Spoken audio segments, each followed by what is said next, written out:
All right. And we are both live.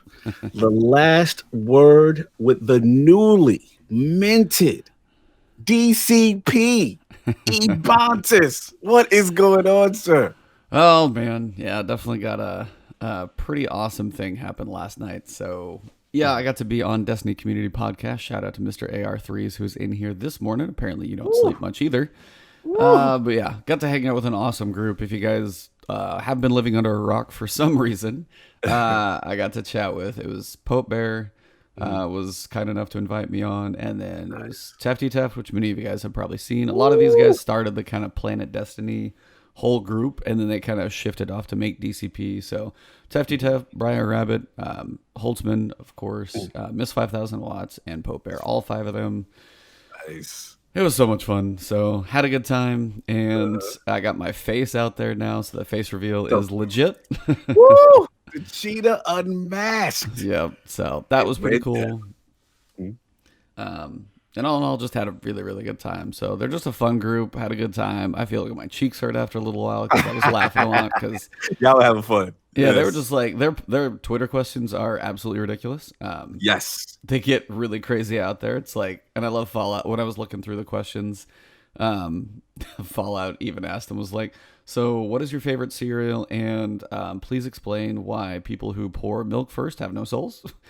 And I'm just like dying before it even starts. So no, it was really cool. And I got to see Captain Marvel last night, like right after it. So like a pretty much a midnight show. Got out of there at literally it was 10:30.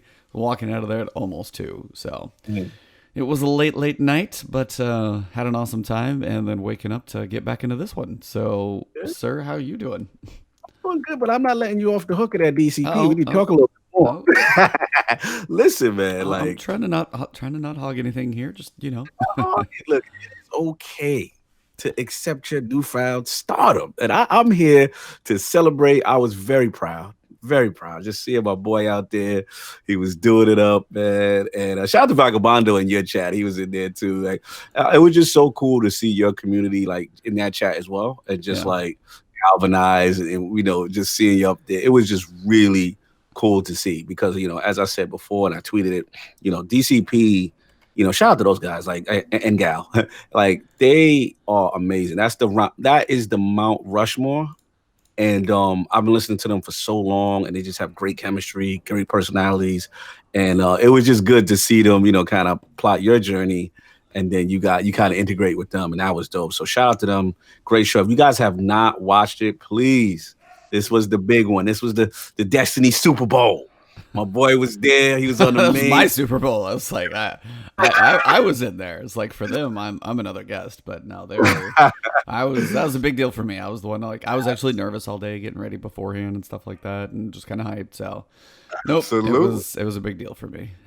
Absolutely, man. Shout out to you guys. Hybrid. He said he had a good laugh when they read your gifted sub. I had a good laugh. It's funny you said that, Hybrid, because I had a good laugh. I couldn't believe Briar read my question. I was like, Oh oh, yeah, yep. this is crazy. Then my boy gave me the shout out. I felt good. I felt warm inside. Oh yeah, no, I could not do that. I mean, you and I've been doing. This is number No doubt. 52.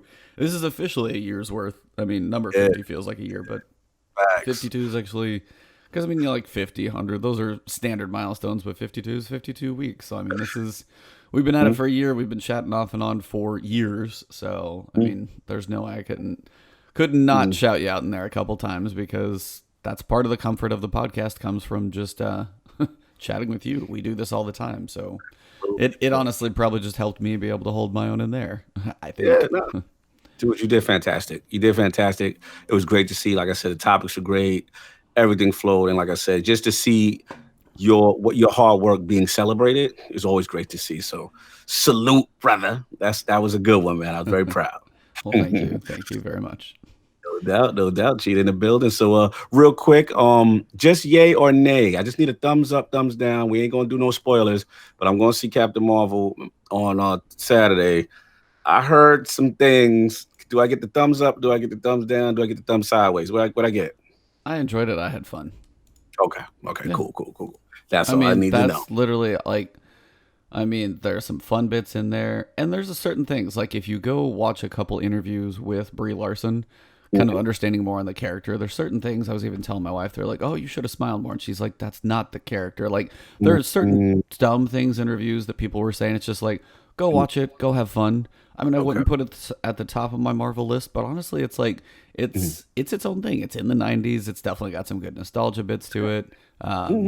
She definitely like it's. I don't know. I had fun. I enjoyed it. It's a good movie. Like I had a good time. Like I'll be curious what you think, but I was like, I had a fun time. I mean, I was waiting for like an Avengers preview or anything like that, but no, I was like, just stay through the credits as always. It's Marvel, and all I gotta say is like, yeah, she's something. So I'm gonna see it Saturday.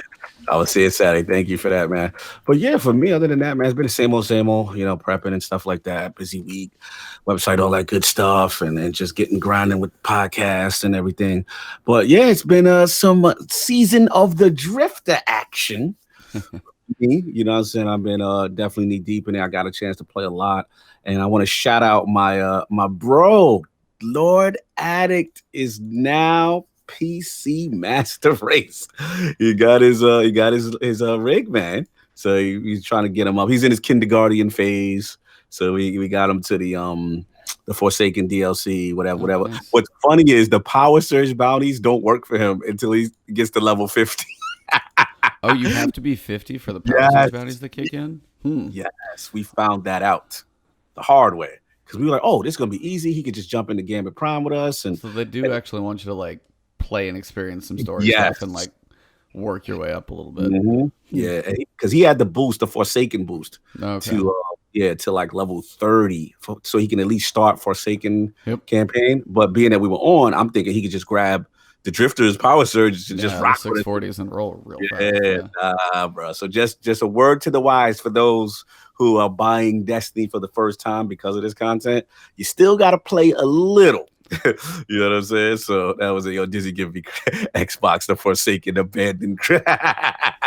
Listen, man, you got to step your game up, brother. This is the frames, man. You got to get over here, Diz. It's nice over here. The water's nice. It's not too bad, not too late, man. It looks pretty on these PC streets. Yeah, man. So that's pretty much it for me, man. I'm doing a lot of that. You know what I'm saying? Obviously touched Division last week. Didn't get a chance to play much Anthem. We'll get into patches. I've heard things and, some things real, some not real. Yeah, that's not actually a thing.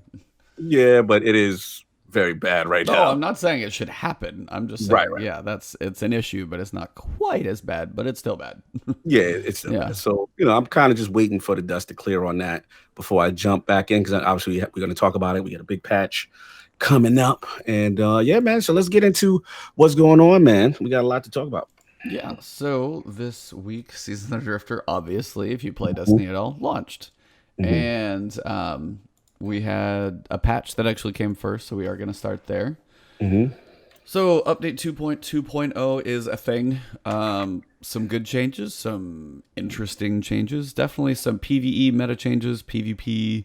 I don't know if it changed that much. I honestly only played Mayhem a little bit because that's my easy way to get my games of the week. And have some fun while I do it, as opposed to go do like quick play or something. So I was like, I should probably do that for some powerful gear. Oh, it's Mayhem? Sweet, I'll do that. It's like, I'll just, kill some time.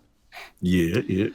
But the tower's changed. We've got the Drifters relocated into the Annex, since apparently we know he's going to be used a lot. I guess they want to put him closer to landing zones, so makes life a little bit easier. Clans got some changes.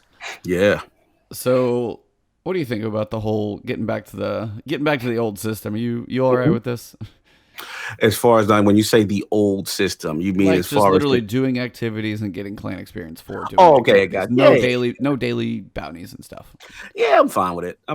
I mean, just play how you kind of want, and then you got some specialized things in conjunction. I don't really have. I mean, they are forcing you to play with clanmates for certain things to get certain perks, and I know we will talk about it. But the level 5 and level 4 perks really excite me. That is more stuff I kind of want to see. So, yeah, I mean, I'm okay with it. I'm okay. What about you in general? I mean, yeah, that's one of those things I don't think they needed to change. Like the daily bounties would have been a nice addition. Like even if it was just one or something, it'd be like, and if it had a decent rotation, but the daily bounties were literally always except 4, I think, out of a ton.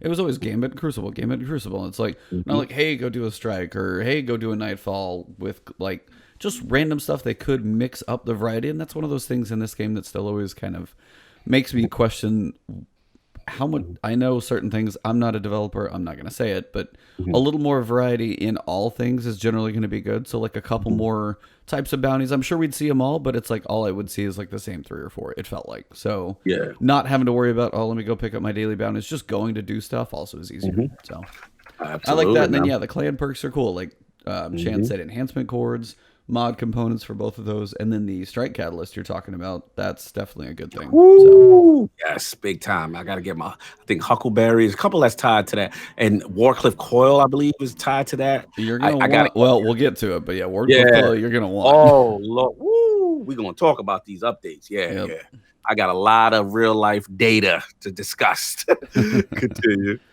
So yeah, Clan's got a little tweak, mostly for the better from what I can tell, and I don't think it's going to be too hard with all the stuff going on. If you play the game, you'll get some Clan EXP, so that's good. Sandbox, we have some changes, to say the absolute least, and shout out to Fallout Plays and both Datto for their Oh, yeah. numbers Datto. testing. I saw Dattos. I didn't see Fallouts yet. Fallouts was, I know Fallout must be So exemplary as Fallout's- well. Yeah, Fallout's handled basically PvP, and Datto handled PvE. So they both put out some awesome kind of covering both. So basically, the gist of the PvP is that range gist. is a bit shorter. Basically, Okay. his thing was before was like 9 meters for that prime, Yeah. ranged, single shot. Basically, those are generally, he said, it has happened.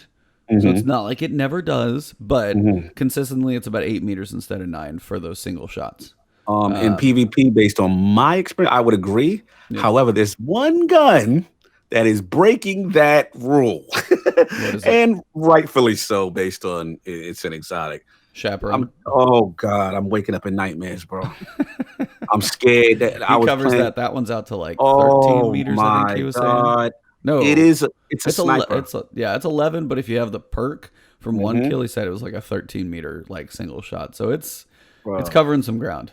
Chaperone is disgusting. I am so bad with that gun. I have to practice apparently. Me too. I'm terrible with it. What's up, King? What's going on? That last word. Hey, Yeah, good man. one. It's really, really rough out there. So if y'all good with the Chaperone, this is the time to use it. It is definitely breaking that nerf. I mean, rightfully so. It's an exotic slot. Yeah, it's a it's special an style. exotic slug too. Like if Yeah. you miss the slug, you're done. So Absolutely.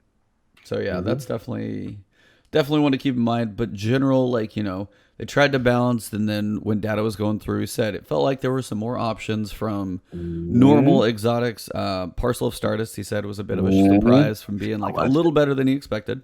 Yep. Legend of Acreus is back in beast territory. Talk about to the Lord. Your favorite, the Lord of Wolves, All praise is due to the Lord. is putting out some because you get 5 shots. It's easier to hit those single bullet crits as opposed to a spread, and it puts out some damage. So I mean, if you do Lunafactions or Rally Barricade on some bosses, and it's got a little difference to it. If you can get in that shotgun range, you can pump out some damage. So that was actually the top dog of the damage, surprisingly. So that was kind of cool. I was shocked it beat Acreus, to be honest. No, That surprise. I thought Acreus would be the undisputed, champ with that. So it just made me see because my love for Lord of Wolves, right? I always told you about that, right? Like Lord of Wolves. I mean, you know about my love for Sleeper, but Lord of Wolves in D1 in its initial form, I like the concept of it, which was they tried to make you run like a pack of Fallen, and it would give the people around you a plus 2 or 3 recovery or something like that. I remember that. Right? Yep. True story. I got to the only time I got to the lighthouse, that was in my loadout.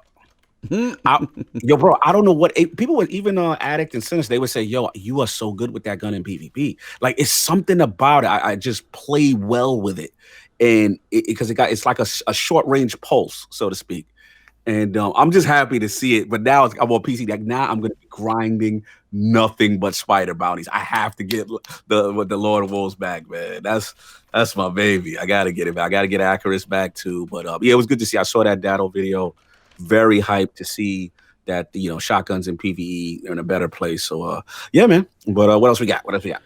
Submachine guns, base damage increase slightly, precision damage decrease slightly, which is kind of weird. I got something to say about that All right, too. go for it. I mean, yeah, you got sandbox, man. I Yeah, will I pass got, the yeah. torch.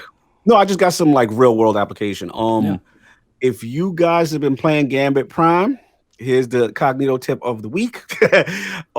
Get that if you're able to get it, even if you don't get the curated, get that bug out. What is it? Oh, it's the new sub. It's bug out something. Please help me, chat. Y'all know the name.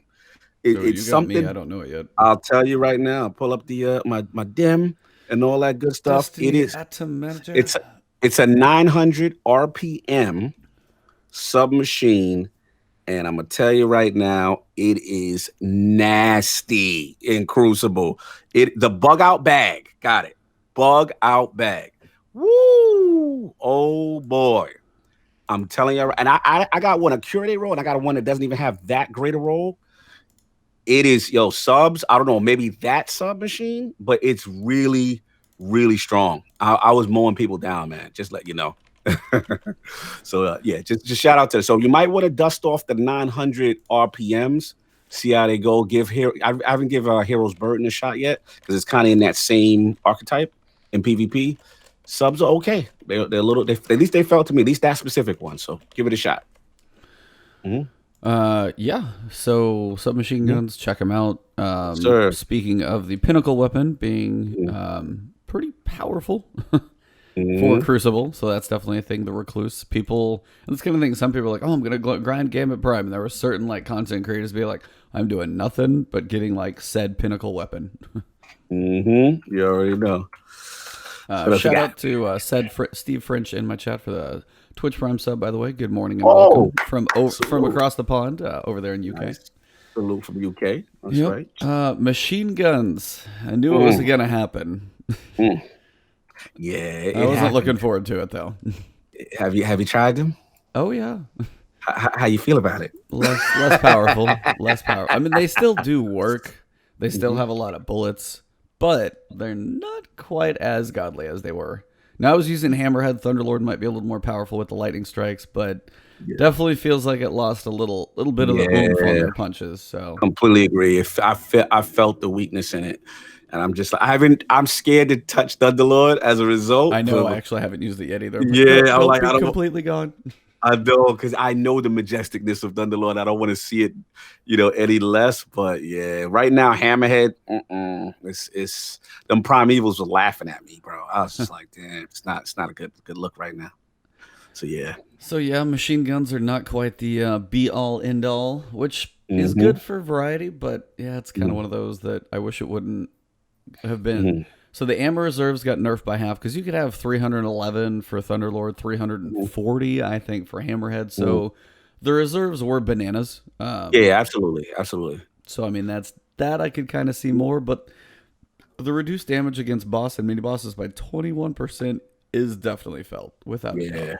Let me say one thing. Shout out to the chat. Shout out to Dizzy and shout out to Shadow Kin. He said the new Pinnacle machine gun is a monster. Look, it's still good for invading. I feel machine guns are still good in PvP and invading in Gambit. But if you're talking about pure DPS to a boss, nah. You know what I'm saying? And new Cap King is 700. So, just know. And that's one of those things. When I did one of my solo runs on Shattered Throne, I used Thunderlord. So part of that was like, making sure I had max ammo, which that'll be a little bit lower. And the damage reduced by 20% is like I could one phase it with Well of Radiance, but I don't know if I could one phase it now. So it's definitely going to take more, probably 2 cycles and stuff. The one phases are going to be harder for a couple other reasons coming up we have as well. So yeah, next week when Shattered Throne comes back, which will be a good way to get some gear, definitely not going to be, still going to have probably do 2 cycle in Vorgeth, and that's still the hardest fight in there. So I'm just thinking through stuff that I've done, changes some stuff up. So absolutely. Trace rifles, honestly, I haven't touched them yet. PvE damage increased by 30%. That's pretty substantial. So shout out to I suggest you guys get that Prometheus lens, and to me Prometheus feels better than Cold Heart. It's just that Cold Heart right now, when you're doing single target DPS, is overall better, but Prometheus right now is a yellow bar and ad clearing machine.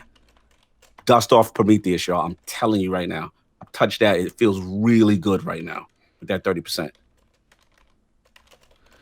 Yeah, so I'm gonna have to just dig into the vault and see what the heck hasn't been used. But yeah, Prometheus with that, especially if you get that nice glowing orb getting bigger and bigger, I can see that thing putting in plenty of work. So we'll have to see. Really good. Grenade launchers, haven't used them much, but you got PvE damage increased by 25%, which is a chunk. They keep trying to find this place for grenade launchers, and I don't know if it's ever gonna feel like they're worth it. They got reserve ammo getting boosted. In most cases, grenade launchers gained about 3 rounds in reserves. So if you have like grenade launcher scavenger and reserves, perks on your armor, you're going to be holding a lot. And if you can do something like rally barricade, most of those drum grenade launchers can put out a ton of damage. I know I was running when I did it was a solo nightfall on Warden of Nothing, for example. Got to the end and I was using Prospector. It just dumped like 19 grenades into the boss. Like if I had a full clip, dead. Really? I don't have and that was before this buff. That was last week. So I mean, 25% damage is definitely something you'll notice because I used the full 19 and that had a little reserves in it. 25%, that's just faster. So magazine perks and mods, and there were some things. Quick access sling was not being applied, so now Malicious Birthright with quick access sling. I remember Astacross talking about that thing's just going to be nasty. So I love when he says nasty. Like, it's hilarious. I was like, it's that word. Like, there's certain words he says. It just cracks me up. Like, it's going to be nasty. Yeah, it's his inflection and how excited he gets. Yep. Like, when we go out to Guardian Con, I gotta beat Cross, man. Like, he is hilarious. I love listening to his weapon breakdown. He's like, I'm telling you, boys, it's gonna be nasty. It's great. Shout out that Cross, man. Good dude. So I don't have Mountaintop, but I do have Malicious Birthright. So something like that would probably be pretty good too. Absolutely. But all in all, yeah, grenade launchers. I mean, they are giving more weapons viability. A couple things probably need to happen. I'm not thrilled about them because I love my machine guns, but it's like, Now, there are a couple that we'll talk about in a minute that I feel like got hit harder than they needed to be, but we'll get there. Rocket launchers, damage increase. We talked about it before. 60 to 65% increase in damage. Cluster bomb damage is reduced, but the initial impact from rocket launchers, definitely a big buff, so you can definitely get some more chunks in there for sure. Something like Two-Tailed Fox with the doubles. Oh, I could only imagine. I can't wait to get my hands on that. Yeah, but yeah, I gotta bring it out too. You gotta bust that off because remember it got a buff and it got its own buff. I think on top of that when we get to it. Yep. Linear fusion rifles PvE damage increased by 10%. Does not affect sleeper because exotics they're kind of doing their own tweaks to it. Reduced aim assist. Removed aim assist bonus from combat site scopes and fixed an issue where Queenbreaker had double aim assist. So. Yeah, 200% aim assist. Like, oh, I'm looking in their direction. Magically, I just killed them. Cool. That should at least be a little harder to do. So, linear fusions are fun, though. I mean, there's points where if there's like a Void Singe and I bring out Crooked Fang and heavyweights on, oh, man, it's just broken. Oh, yeah. And strikes and stuff like that with like a Void Singe and heavyweight Crooked Fang is just doing plenty of work. So, it's kind of awesome. Nice. Exotics, PvE damaged for Two-Tailed Fox, speaking of, increased by 26%. 1,000 voices. In top of the 60, just to clarify. Do what? 26 on top of that 60, the base. Are you sure? Because I thought they were saying like exotics were tweaked differently. Oh, you may be right. Yeah, you may be right. It may I don't know, but maybe right. That's one thing I feel like I've heard. Now, 1,000 voices has a bug right now. What's that? They're looking at it. PvE damage increased by 25%. But if you have 1,000 voices, your primary and energy weapon also are increased by 25%. Oh! Yeah, it's kind of broken. So if you have 1,000 voices, guess what? You are just kind of going to kill some stuff faster everywhere now. If you see 1,000 voices in Gambit Prime or anything, you may as well just be like, oh, crap. Wow, I didn't know that. Wow. Yep, so that's a thing. They're working on a patch for it, but I haven't heard a date on it yet. Shout out to Shackle Shotgun on Twitter. She always has the... breakdown of basically everything, so I caught that in one of her little summaries of the day. Yep. And now the big boy of big boys, Wardcliff Coil. PvE damage increased by 115% against boss combatants and scaling up to 160% against weaker combatants. Jesus. So my advice, Mhm. Wardcliff coil. Yeah, I don't have it on PC. I Really? missed. Oh man. Yeah, I don't have. That's what I'm waiting for your Zer video as soon as we get off because if he's got coil, if he's got two, this is the first time like I'm like I wouldn't be mad if he had coil. It wouldn't be it wouldn't be a new Forsaken exotic, but coil is that good right now. So yeah, that's on the list, man. Absolutely. Yep. So that's definitely one of those, and especially with the catalyst, the tracking on that thing definitely gets a big boost. I don't know if you've seen videos with that one, but the catalyst is worth grinding for because this thing apparently now is going to be putting in a lot of work. Black Talon, probably like my least used exotic ever. 15% projectile increase on damage. That's one of those I'm just like, okay. I mean, this even is like, I'm still not going to pull it out of my vault. I mean, are you even, whether you have it or not, would you even consider? So, no, that Black Talon, every time I've gotten that broken, like, I'm not using that, man. I'm not, I just can't justify it. It's swords. I don't know. Swords in D1, the exotic swords in D1 were truly like awesome. Like the uppercut for, I can't even remember the fire one. Dark Drinker is the one I remember with the voice, but I can't remember. Waves? No. Raise Lighter. That's it. Yeah, that's the solo one. Raise Lighter. And then there was the Arc one. The Young Wolf for Rise of Iron. Yeah, that one was weak. Yeah, it was weak. Yeah, it was Raise Lighter and then Dark Drinker. I mean, we just haven't had a sword that feels like that. The ammo hasn't been there. And then on top of that, it's they don't have something cool about him. They still just swing them. So shout out to August Lay. He says swords are good with stronghold. That's the new exotic. New perk? I don't know. I think because there is a new exotic that Titans have.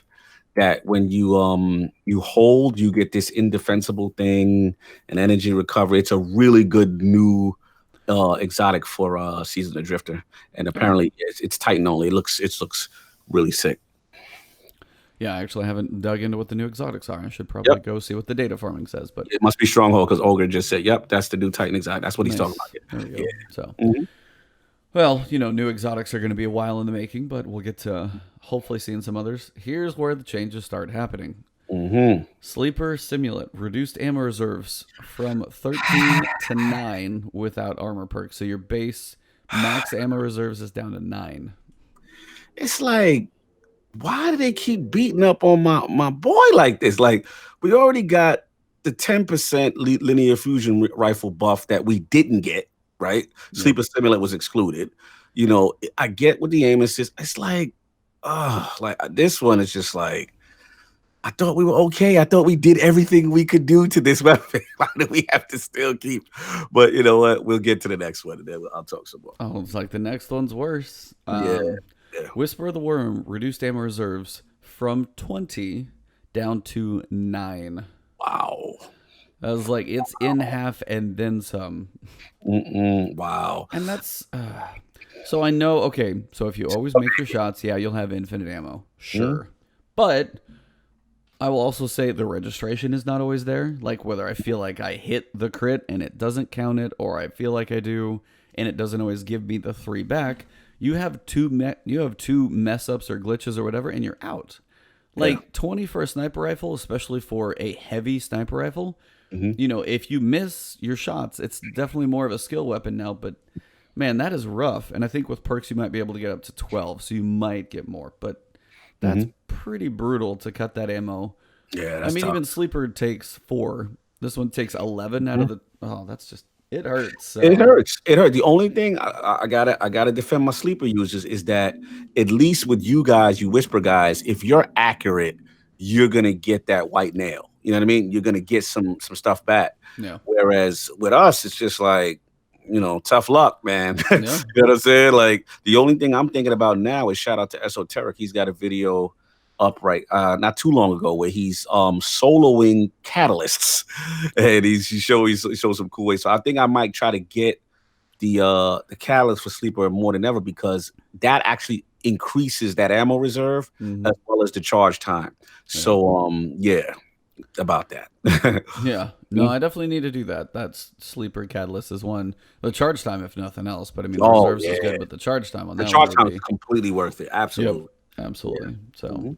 Tyranny of Heaven. I don't. The Tyranny of Heaven bow can now drop with randomized perks. Is that the one Mhm. from Last Wish? Is that right?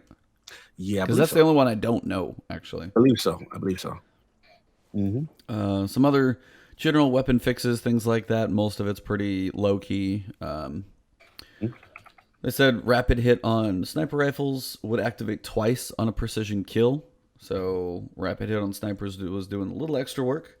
They tweaked swords a little bit, tweaked the Le Monarch bow, so it's actually working correctly. Hmm.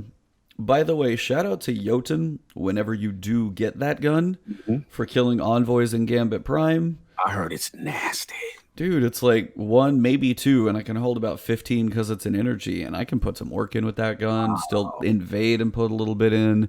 Like Mhm. that paired with a machine gun gives me some nice variety of options for both invasion and PvE killing as well. So, yeah, Jotun and Hammerhead have been my Gambit Prime run right now. So, Hmm. Nice. I gotta get that. yeah, it's honestly RNG in one of the forges, but yeah, it's there. They did some other tweaks and patches and things like that. Abilities. I'm not going to go through all the little ones in case if there's anything specific, let me know. Call it out. Hmm. Titan skating has been reduced. Woo! So all the PC Titan skaters has been it's less effective. They're not able to completely break it, but Hmm. it's better.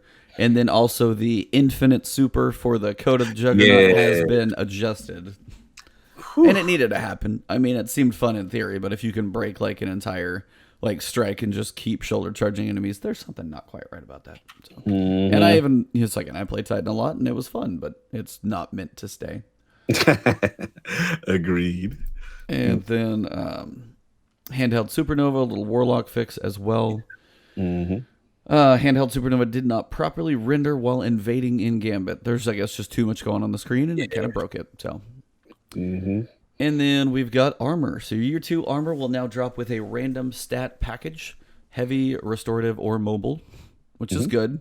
It's not like one set is like if this one is always going to be heavy or mobile. So if you do like a look, but you're waiting for that heavy for a little more of a stat run, you actually Hmm. can get a little more variety there, which is good because not saying it really makes that much of a difference, but having a random stat roll there, if you do like the way that set looks, at least gives you a little more options if you're going for that. Okay. Now the exotics, one-eyed mask finally getting tweaked. We talked about it before, 15 seconds down to 8 seconds for the mark duration. Health Hmm. no longer restores automatically but slowly over time. Can no longer be triggered while in super, so you're not just unkillable. Right. How long did this take to get done?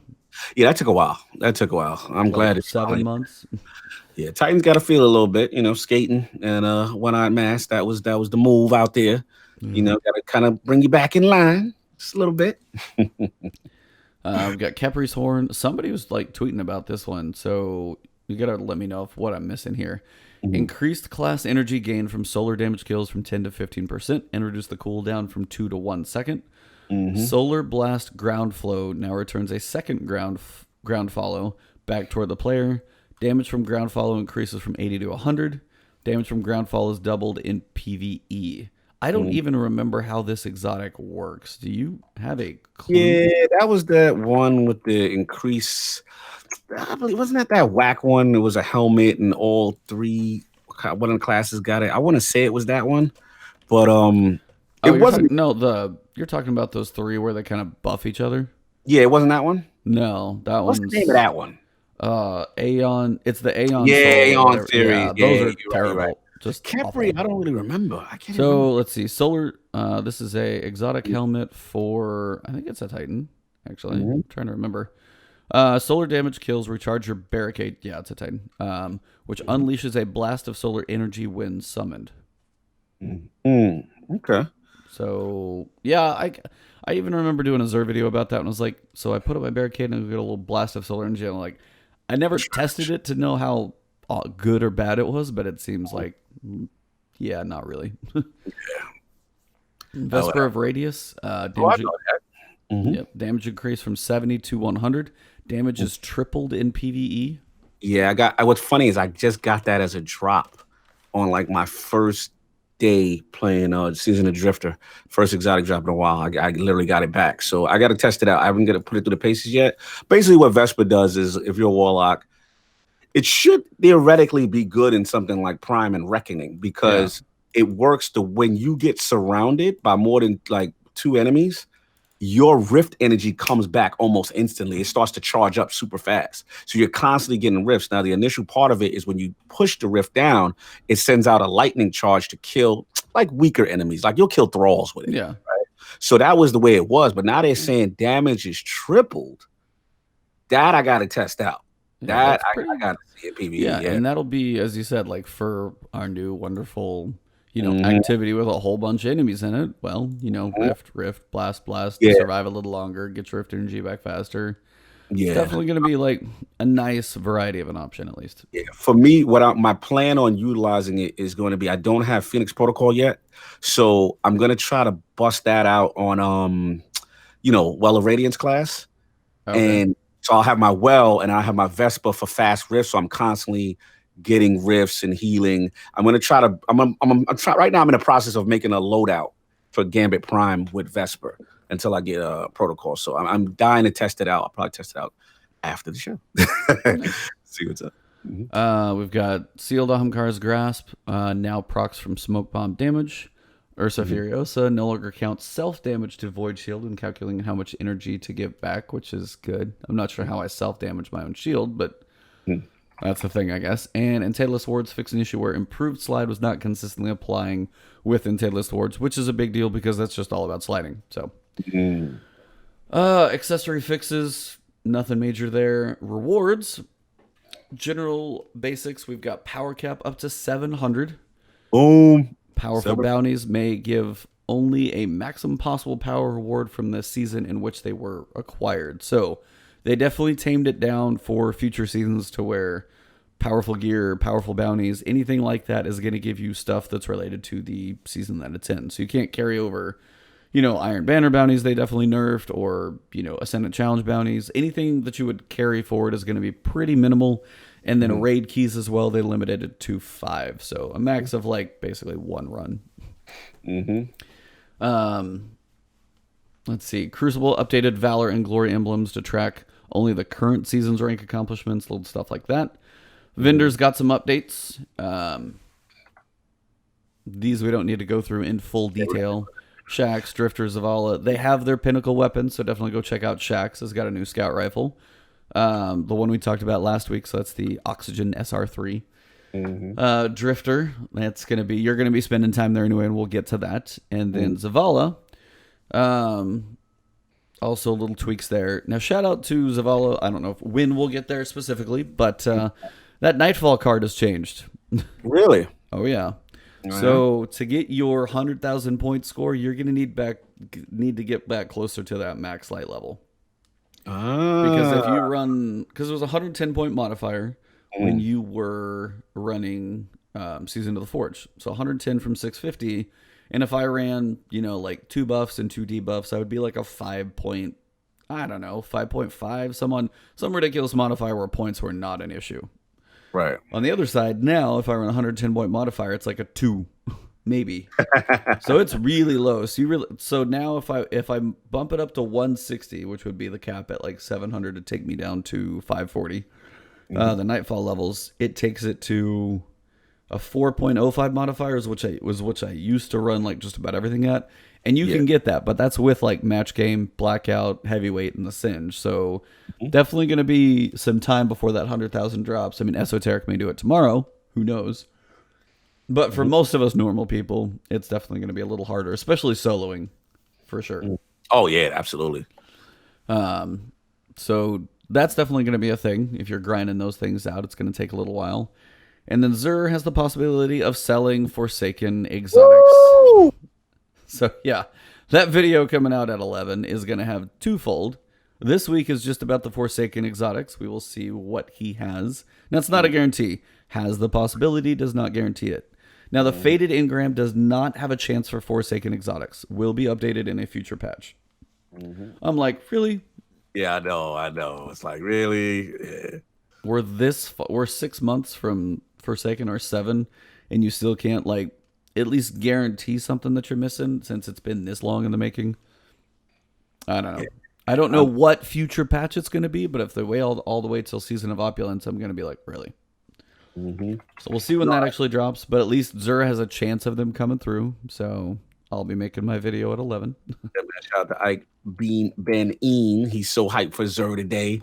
Disney's hoping for the Wolves. I don't know if do you think Lord of Wolves can come from Zer? Because I feel like it's tied to Spider. I feel like that one specifically is. I think you're going to need to go through the spider bounties to get that one because that's specifically where it drops from. I think the general world ones that are not bounty tied are ones that I would definitely say should be in there now. But that one I think is like what you said, spider related. What I'm hoping for is I need me some Geomags. It's time. It's time. It's time, man. I need Geo. I think they give me Phoenix Protocol. I won't be mad. Phoenix is pretty good. Yep. But I need me some mags, man. I need the mags. I need to experience that Dragon Ball Z. Dizzy know what I'm talking about. I've never experienced it. So, we'll see. But shout out to real quick that new exotic though. Geomags might be in trouble for the you Storm Bros out there, man. Because that I don't know if you've seen it. E. Have you seen Getaway Artist? I literally haven't seen any of the new exotics, so I'm gonna look it up real quick because now I've got to know what the heck this thing does. All right, all my Storm, it might be time to dust off Stormcaller, man. This thing basically is an amp version. I'm reading the description right now. I'm like, okay, you gotta tell me what this is. Dude, it is an amped up, Sinister has it. It's an amped up version of the Arc Soul. So basically, you charge your grenade, like you eat the grenade, and it aggressively hunts things that you can't see, lasts for 20 seconds. Then when you use your rift, if you're using bottom class Stormcaller, refresh the time rate. This thing is a beast in PvP. It does substantial. I mean, it does decent damage, man. It is really. Shout out to Dizzy. You could actually use it with Chaos Reach too, because being that you want your grenade a lot to get it to activate it. Yep. With Chaos Reach, how you get the little ionic traces back. Yep. It is a top tier Stormcaller, lightning class exotic. So go pull all those grenade mods and put them all over your armor. Yeah, put your grenade mods on. Get big. This thing, it is an amped up turret version of the Arc Soul. He's like your little buddy. He lasts a long time, and he's much stronger than the standard Arc Soul. Yeah, the exotic intrinsic perk is Dynamic Duo. Hold to convert your arc grenade into a supercharged arc soul that functions as an autonomous turret. And I'm just reading that. I'm like, what is happening right now? Oh, shout out to F Dale in your chat. I want to get I see Sinister got it. Like, I was so jealous. We were in the Crucible. I see the Crucible, and it's literally like he's like one of the two tapping people, and the damn Getaway Artist is hunting them down, and it's ridiculous and killing people. That is crazy. Yes, everywhere you go, and it does fairly good damage in PvE too, man. It's a good idea, man. Getaway. If you're in the middle of like the reckoning with that thing, it's just going to probably be going nonstop. I'm just thinking about 4 or 5 warlocks with it. Oh, that's terrifying. Bags might be in trouble, man, on that Storm class. I mean, they're very two different. Like, one's a super like a boss melter. The other one is like enemy melter. So I mean, that one paired with say like a Reaper build for Gambit Prime would be just start killing ads, like go to town. Yeah, it's really good, man. Yeah, that's kind of cool. I like how that really changes. Like Arc Soul's like pew pew pew. Like this actually changes it to be like that's a build. Like that's what more exotics need to be getting to. Like make it a build. Absolutely. I'll wait to get my hands on it. Looks fun. So Abdiel in my chat right now, shout out and good morning. Who doesn't want a little aggressive Arc Soul, buddy? Yep, right. Gotta have it. Yeah, man. So some Black Armory fixes, things like that were talked about. They're finally out there and done. Let's see. Some general fixes were done as well. Seeds of Light, random things out there. I'm not going to go through all the fixes. They're there. Fix. Yeah, you guys can look at those if you so desire. Go to Bungie.net, read the patch notes. They'll be in descriptions and such. Let's see. Activities hosted by the Drifter have been moved to its own Gambit submenu. So I figured that was going to happen. So I finally did actually change it up. Gambit blocker changes have changed. So we got the Goblin now, the Captain, and the Knight. We'll kind of get into these when we start our Gambit Prime discussion because I want that to be just a separate thing. Absolutely. Had you play any normal Gambit this season though? Before Yes. we get into Gambit, did you get a sudden death round? I'm gonna say no. I I was actually too. did. Oh, how was it? How was it? I mean, portals instantly open and bosses up and just go. Yeah. Yeah, it's fat. Like it does speed that along, but I think as we were talking about on DCP last night, was saying like Gambit should just be one round. I mean, that just feels how it should be. There's Gambit Prime's its own thing, and I like some changes and stuff to it, but three, like even 2+, it's still a long time. So, Mhm. but it does shorten it up, so you don't have to go through another 10-minute round for round 3. So it is definitely better that way. Okay. Okay. Yeah. I got. Um, yeah, and it basically says the Primeval is immediately summoned. Player supers, grenades, ability, melee are immediately filled, so both teams are on an even playing field. So it literally like clean slates everybody. Super grenade, ability, and melee regen are increased for the remainder of the round. So you are not quite mayhem mode. It's not that level, but it's like invasion, burns. Like it's gonna be hardcore and quick. Hold on 1 second. Shout out to Shadow Kid. He's talking about getaway artists. He says, "Old Arc Soul throwing marshmallow. New Arc Soul throws coffee table full of bricks." Be like pew pew. Shout out to Shadow. Yo, I gotta get getaway artists, man. Oh, I'm gonna be thinking about it all day. You guys started something. I'm gonna be thinking about it now. Well, if it's anything like the Forsaken Exotics, I would not hold your breath. You will not make it till next week. I know. I know. Continue. Let's see. Gambit matchmaking teams are now always broken up when re-entering matchmaking pool after a match. That's good. I still wish there was more of a solo queue because I mean, even talking yesterday, I forget if it was. I think Holtz is like solo queued once. Then got with one person. It's like, and then just as soon as he had like actual a stacked 4+4 stack, he's like, we were just stomp, stomp, stomp, stomp, and it was just like going against solos. And there's a point where that has to get looked at. I mean, I know they're worried about matchmaking times and things like that, but honestly, like the matchmaking times have their ups and downs anyway.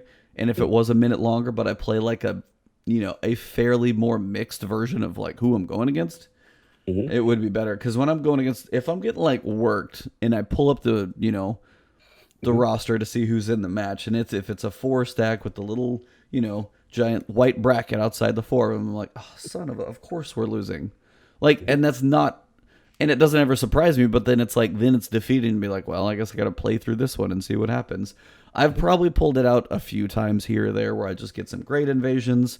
My team gets their act together, but generally that 4 stack, and especially with Gambit Prime, there's some things you got to know. And if they don't, it's brutal. Like the 4 stacks, it's even more important. Yeah, I heard you guys talking about it on DCP, and I completely agree. There's still some, I completely, literally exactly what you said. And there's also strategies with that end. We'll get into that. But yeah, Gambit HUD, Infamy, Triumphs and Medals, like changes and stuff like that. So they did increase the Infamy reward points for Gambit matches by 25. So boosting your Infamy speed because we're going to like 15,000 points. So takes a little while. A whole bunch of fixes and stuff like that. We know the Prismatic Matrix is gone. We knew that was coming. What did you think of the bundles and stuff like that from her? From Tess? From Tess. I think we briefly touched on it the last time, but it's like I mean, listen, I liked my little prismatic. I'm not gonna lie, I do miss them. You know what I'm saying? We used to go there. You got kind of roll the slots, but had a more kind of focused idea of what you could possibly get.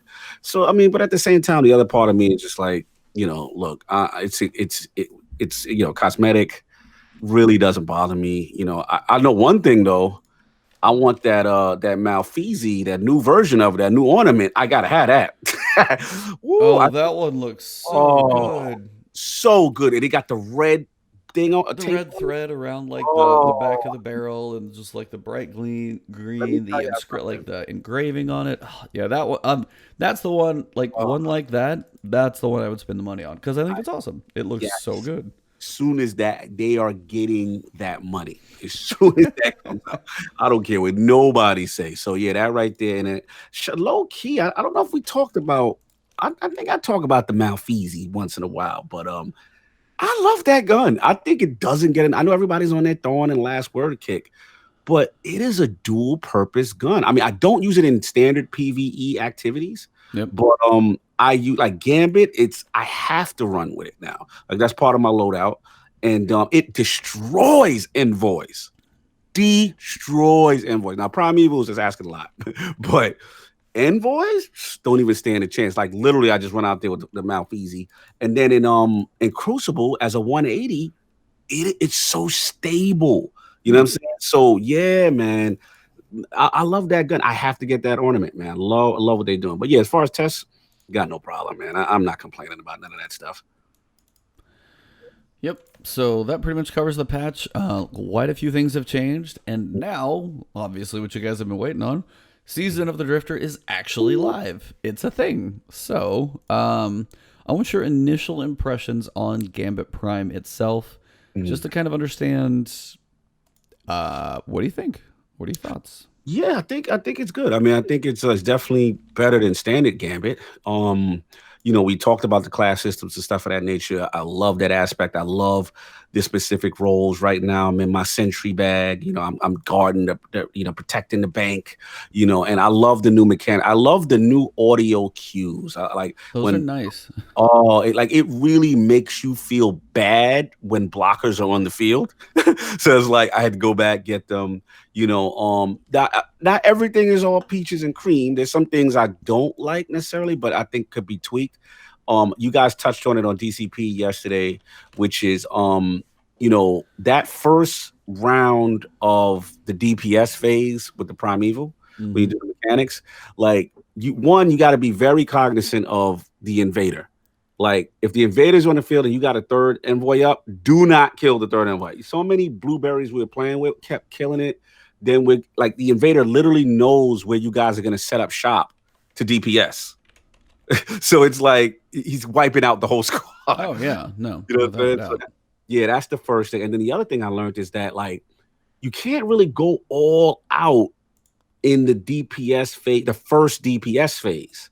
You see what I'm saying? So no, you really can't. Yeah, for sure. Yeah, so it's a little weird in that mistake. I understand they don't want you to just instant melt like how you used to in Gambit, but I think it was Tefty or Holt said it on DCP when I was listening to you guys, which I totally agree. The problem I got right now is that if the heavy is so random that like if you don't have heavy during DPS phases or when someone's invading, you're helpless. Like, you're really helpless, man. So that's the only thing I got to figure out how they tweak that. But overall, the mode is dope. The set, like I said, the sentry, to collect all those roles that you got on screen, really love it. Really adds a sense. I love the armor sets, the perks. We'll get into reckoning with the gameplay loop. And the only thing is, when in the vidoc, where they said, oh, yeah, it's one round and get in, get out. Yeah, right. No. For sure. Yeah, bro. We and you talked about this. Those matches can go really long. Tug of war stuff, like longer than Gambit. So that I got to figure out how they're gonna do. But what about you? What are you feeling now that you've been in there a bit? Where you at with Gambit Prime? Yeah. So I mean, definitely, if you guys didn't catch DCP last night, we covered a lot, but. Generally, for me, I like, and Holt said this well, it's like the 1 to 100 moat phase, really cool. Like, he nailed that. Like, he phrased that well, and I agree. Like, I like how, 2 blockers starts you losing moats. It gives you a different purpose. Like, you hear blockers, you just be like, I'm going to leave them there. I'm going to wait until we're ready to bank, and then we're going, and we'll just melt them all together. Like, if you are working on moats, somebody has got to get their butt back there and clear those guys out. It is a must, because if you leave them there for a while, it's like a moat every second or two. It's it's a pretty continual tick, so you cannot leave them there for long. Pro tip, make sure you guys that are banking, don't just bank one of you guys by yourself. Coordinate your banks, man, so that when you put in 2 at the same time on the other person's side and you start to drain them, that's what being Sinister and Attic were doing. It's a really cool strategy. You got to coordinate your bank. Obviously, if no one else has anything, you got like a 10 or a 15, go for it. But if there's any way you guys can coordinate going back to the bank together, it really is effective. And don't go for 15 all the guys. Please. Stop with the 15s, man. But that's just me. Continue. Yeah. And I was like, it's like the only time I would probably go for 15 is if the other team's already got their Primeval up. Basically because they're not going to be invading. If they've used their invasions, you're safe. That's a decent time to send some heavier people over. But other than that, it can definitely get risky because the way the map's set up, you definitely can get farther away, it feels like, from the bank. And man, the invaders have plenty of places to hide. I do like the new map. I will say that. What do you think of the map? Yeah, I love it. I like the little moving platform in the middle. Yeah, that one's kind of cool. I will say this that I don't think nobody's talking about. Or maybe, I don't know if you guys talked about it last night. Yo, enemies are not a game. Like No, like no. I had a little bit of arrogance, like it was regular Gambit, and I'm throwing my face and I'm jumping in the mix and I'm not paying attention. I was getting melted by enemies. And I was like, whoa, let me slow down and pick my shots and take my time before I just run out there because I see moats on the floor. Like those big boys, they'll hurt you, man. And there's turrets, like every class has something. And I like that it's almost like a whole bunch of mini bosses running around. You know what I mean? Mm-hmm. So it's a nice feel. I love the ads. I feel like they add a different dynamic. You have to respect them. You can't just get too crazy. Did you ever face Fallen, by the way? I have not. I think I was thinking about the same thing. I was like, I know I've faced Vex a lot. Cabal happened. I know Hive, he said bring a sword, but I have not faced Fallen as regular enemies once. Yeah, I haven't played as many as some, but is anybody in either chat played Gambit Prime and faced against Fallen? Because I really haven't. I streamed for like 9 hours of like a variety of things on Tuesday, but I was like, I didn't face him one time, and I kept waiting to see how that was going to go. That's a good point. I have not seen them. Anybody in the chat said they've seen any Fallen? I don't know. Yeah, so I mean, when you're going against Cabal, Solar works well. So I mean, shout out to Jotun, by the way, putting in some work. The envoys, 2 shots, and basically any pair of those are dead. And you can hit them from a decent chunk of ways away. Tracks to them. Hold on, my kid said they've seen them. You have had Fallen? Okay, cool. I was like, I just may have had. Yeah, I haven't had Fallen. Yeah, Abdil said he never had Fallen or Scorn. I don't even know if Scorn's an option either. So I don't even think Scorn's an option. Yeah, that's a good point. I don't know. I mean, that it would seem like if they're all in Gambit, so you would think they're in there. But oh man, Scorn and Gambit Prime, I haven't even thought about that. Yeah, because I haven't faced them. But some of those guys, they're scary. Yeah, those abominations. They're like beefy snipers. I'm like, what is this combination of like abilities? This is terrible. Those abominations, when you run across them, I was like, why are you a thing? Why is like an ogre able to snipe me? This feels wrong. I got to put in a lot of work, and he's still putting work in on me. The lightning, and it's quick too. Oh, dude, it's fast. If you turn around in Dreaming City and go to the Bay of Drowning Wishes, that lost sector, those 3 out there, if you're just like moseying through and being like, oh, I got one. Oh, poof, ow, damn it. Oh, yep, that guy's out there. Yeah, they definitely get some work in. So Scorn will keep a mix in. I wonder if they're like slowly phasing stuff out or adding it in, because I don't know. I know Fallen's there because you guys were saying you guys actually saw it, but no, Scorn I don't know. So yeah, be interesting. So yeah, like the enemies for sure, don't mess around with them. But the map, like the way it's built, as you said, there's the dynamic moving platform in the middle. The verticality of these feel like like so you're going up on this platform or down around here, or there's enemies actually on 2 tiers above you when you're in the platform area on the. That's like opposite of where the primevals basically spawn. And there's just more areas for you. If you're going to go run full circle, you actually have places to hide. You really do. Yes. So great. You can kind of flank around and actually have a chance, because it felt pretty exposed before to try and do that on most of the other maps. So yeah, it's a really good map. I love this new map, and I can't wait for that. I believe we're getting the second one very soon, right? Tuesday, if I remember correctly. Yeah, because I know today is tier 2 of the Reckoning, which we'll get to in a bit.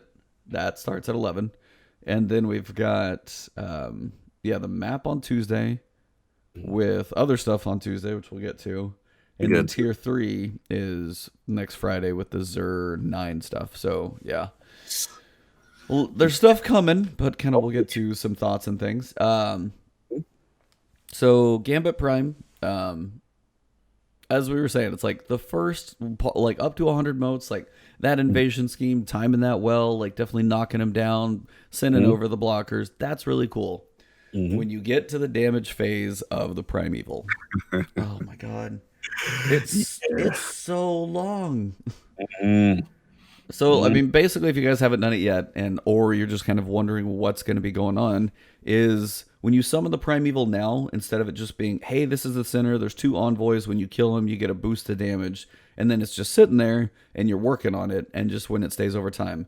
Now, the way it works is, there are first 2 sets of envoys that are somewhat split up on the map. They're not, like, right next to each other, so there's a little travel involved. And the third one is usually somewhere in the same vicinity of the kind of side that you're on.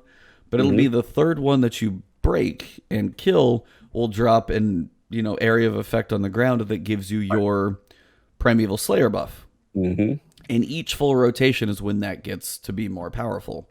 Now, the only problem is, if you're playing with randoms and they kill that one and then somebody invades, when you're trying to get some damage on, it's a completely wasted damage phase, which is a thing. But honestly, in the first couple Primeval Slayer multipliers, you can't kill the boss anyway. You can only get it down to about a third health. And then on top of that, if they get like 1, maybe 2 kills, the boss is all the way back up to full. And you're like, oh my God.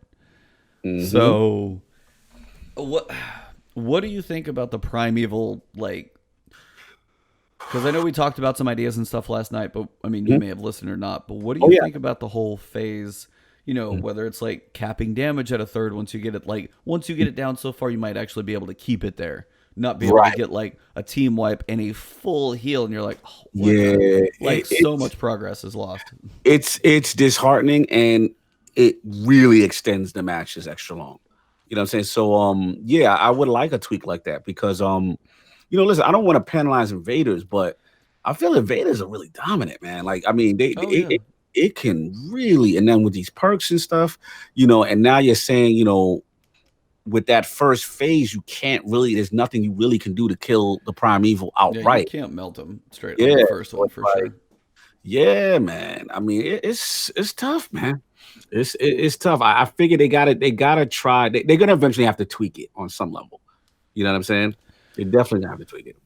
Something, because I mean, I know invasion's got to be a thing. Like, you get a good invasion, you want to feel like you got something out of it, and then it's just that timing of, and that's kind of the balance where I feel like it is difficult also for Bungie to figure it out, because if you do cap it at a third, say you get a third damage off, first phase, you time it right, you let the invasion come in, then you pop the third envoy, you get a chunk, you get them to a third, you're locked in there. And then maybe you do like a damage cycle, you kill the envoy, you don't worry too much about damage, and you get to that third or fourth stack. And then people do, either Wardcliff coils or, Well of Radiance timed in with some other stuff, and you can finally like pump some damage. Then you might be able to straight out melt it because you have that third off already, and you're not going to, have the time to even invade and save it. Right. So it's like, it's this delicate balance to walk. And I don't know if it's like, maybe the kills don't give as much health back, but you can, and it kind of, and maybe you get like diminishing returns, like up to that third. You can maybe bump it up a little bit, but you can't like send it way back to full. You might bump it just a hair over or something, so you got a little farther. Some type of progression to where you can't just like, hey, we got it down to 2/3. They come in, wipe the whole team, we start all over. Because that dude has some health.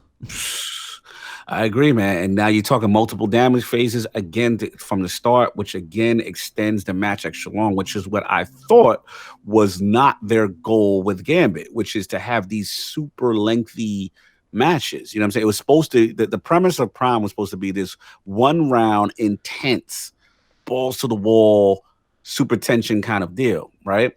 And it can be that if circumstances work perfectly, right? Yeah. But the reality is there's going to be clutch invasions. There're going to be, multiple phases. And even if you don't, I've seen times when it gets down to the third phase and then, the Gambit wipe and you go all the way back to the beginning again. So it's literally a reset of the whole game. You know what I'm saying? And I've seen it on both sides. I'm just like, man, I've been in this match so long. Like, you know what I'm saying? Like, for the sake of speed, they really, really might have to tweak that. And I think you're on to something, which is, diminishing returns. There could only be a certain amount after a certain time so that there's not that official reset button. Well, and it's also the idea of, I mean, if you, and it takes away from roles like Reaper or Collector for having real purposes because the invasion is so strong. If they come in and you get to invade all the time. So if you have your Primeval up first, you're at a disadvantage because they're still sending blockers over. You're not going to lose the Primeval spawn, but you have to manage those. managing the envoys, and you have invader coming over every 30, 45 seconds or whatever the time is, and you're not able to really, if their invader's decent, they don't have to spawn first, and you have a harder time getting damage done because the blockers just keep coming while they're trying to catch up to you. You can't invade them to slow them down, and it's like this tough cycle. Like, I was ahead, I don't know, we whooped one team to get to the primeval phase. It was like 100 to max of 40. Like, we were way ahead. They came back and beat us. And had that much time to go through. Now, it'd be different if, like, you know, they get ahead, but they start invading, but it's still an invasion, and you should be able to get those stacks a little sooner. And again, that's where coordinated teams could probably manage that a little better with the stack ahead of the other team. Yes. But generally, like, if you are that far, you're like, okay, we whooped him. I had an awesome invasion. I took 15 motes from a guy. We had the blockers on the bank. They really had some struggles. I mean, we just, like, you know, stepped on them for a while. For them to even come back and be that close kind of defeats the other part of, like, the fun of the initial part of Gambit. And I don't know how to fix that. I'm with you. I think you got it. I think what you said, you know, again, there can only be health up to a certain point. You can't max health. So that, you know, if the invader's getting kills, yeah, it'll get the primeval up, but not all the way back to 100%. Maybe it goes to 80. Then each subsequent round, it's like, you know, a little less, that kind of thing. So yeah, I think they have to do that. It's very demoralizing, you know, multiple times during multiple phases. Yeah. So it's like I like the changes to a lot of the mode. Like, the 100 modes feels good. The one mode, like the 3 sets of envoys for the actual damage phase, you kind of got to move around. It's not always just going to be, hey, the boss is on the platform, let's kill the envoys, let's melt him. Like, it's not going to be that. There's some mobility, you got to move around, and it gives a little randomness to where the encounters are going to take place. Like, if you're on the 2 close ones to the boss, you could probably do a Wardcliff Coil, but if you're the one across the moving platform, Wardcliff Coil probably doesn't have the accuracy to do that type of melt. So even that positioning can change strategy per what round you're on. So, I mean, that stuff is cool. I like the, like, motes draining, because that actually gives incentive. That's one of the coolest things, man. That gives incentive to the blockers themselves. And that also means, like, if you invade with that full invader set, you have to go push on them, because otherwise they're going to stand next to the bank and just drain it all on their own, and you can't just hide. Love it. And again, I know we had concerns last week about the weakening of certain blockers, but now that they've added that mechanic, it really doesn't matter, because just their presence alone drains the bank. So 2 drains the bank. And like I said, it's a cool mechanic, man. Like I said, we've come back by doing a lot of those, you know, 2 and 3 blocker deposits at one time, and it's damaging, man. Because again, your natural reaction based on playing old Gambit is to just go out, search the field, get motes. No one's really paying attention to the bank. You know what I'm saying? But when you hear that alarm and you're like, uh-oh, ping, crap. Yeah, you hear Drifter yelling at you like, brother, and that stuff starts draining fast, man. Yeah, it adds a danger mechanic that I really like. That to me is one of the best new additions of Prime. Love it. Yeah, so I mean, it's interesting. So this is part 1 of Season of the Drifters Gambit Prime. Some tweaks or some adjustments, I guess we'll say. We'll see kind of how things progress as people get better sets and just start stepping on people more, which will be a thing. But the other side is the Reckoning. How much Reckoning have you played? Okay, a substantial amount. That one's interesting because I didn't know what to expect. So you know, you start off, you do the wager mechanic, yada yada yada. You know, I will say this, lore wise, as much as I complain about them, I actually like them working with the Drifter in this conjunction Gambit / Horde. You know, rinse and repeat kind of. They're both connected, both activities, right? You play Prime, you know, to get the sense and all that, and then you deposit the sense in Reckoning, and then you kind of wager, and then you go inside, you know, and try to get the gear and survive. So yeah, I mean, it's brutal because you've got those taken snipers up top, everyone's spawning everywhere. You don't really feel safe, you know, as far as hiding and stuff like that. You know, when I went in there a couple of times, they had the rotating, you know, burn mechanic with the polarization. Have you gotten that one? Like it was Void Singe, Prism, the rotating. Yeah, that's, I think. Is that, does it rotate every day? Because I only played, I think, on Tuesday, honestly, because I've been working. I played, man, I think I played one day I played, I was rotating, and another day I played, I was like, wait a minute, there's no burn rotating feature. So I don't know. I got to look at like how that works specifically, but I've seen it without it as well. You know what I mean? So but no, I do like it. And yeah, shout out to Shadow King question in the trailer that was in the cutscene. Does anyone get? No, I didn't get a cutscene on that either. I thought we would get that with the Drifter and the Nine. So maybe they're saving it for later on during the season. But yeah, back to the mode. The mode is fun. It's hard. You know, the taking definitely are annoying. It's decent. It's not nothing like, oh my god, this is the craziest thing I've ever seen. I would probably rank it. Still, Escalation Protocol is still my baby, like one of my favorites as far as like those type of modes. So I wouldn't put it there, but it's like in the middle. It's better than Blind Well. You know what I'm saying? Like Yeah. it's more engaging than that. And yeah, it's I'm with it. I'm with it, man. I'm with it. I like it. I want to see. Only thing negative I will say though, it was kind of discouraging to get that low gear, like the low light. Yeah, like the first one you get's like 630, you're like, "Ah, really? Like that was like, you know what I'm saying? Like, But nah. Where you at with tell me about where you at with the Reckoning. so I mean, this is the part that I was hoping for, obviously being more PvE. I like how they have modifiers on it. I actually didn't expect that, which was good. It seems like the Singe is going to be probably the week. And then somebody said like attrition was yesterday, and then I know the first day was Prism, like the rotating buff. So it looks like they may be rotating through debuffs and stuff like that. So that's actually kind of cool. That it's going to kind of change every day. We always joked about having like modifiers and raids, and this is kind of, there's going to be a pinnacle version of this. Like the tier 3 is going to be brutal. So playing this on the right day definitely might be a thing, because some of those are going to be harder than others.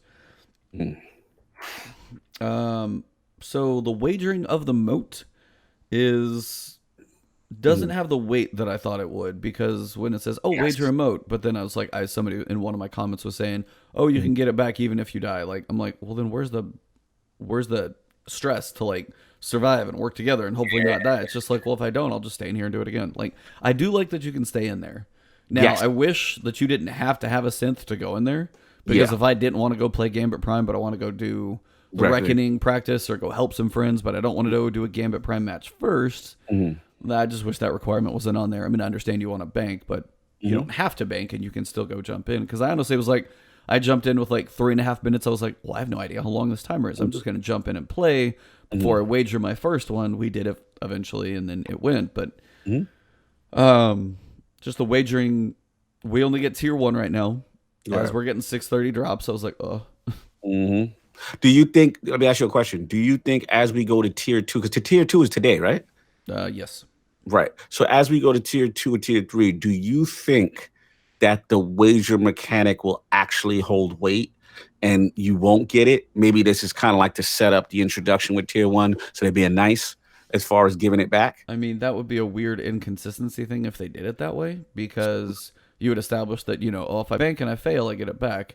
So if you, wager the 2, which is now going to be more expensive for an attempt, and then it says no, then if there's not a pop-up, a warning, or anything that says, if not completed, you will lose these modes. Like, are you sure? Like, if that's not popped up like once, or any explanation to like tier 2 being different, then I think that's poorly done. If it's not a consistent message. I agree. I mean, I wouldn't mind it. Gives it more weight. Definitely make sure, like, hey, I might want to have a couple friends on. But it is matchmaking. I think the level for this one's going to be like 670.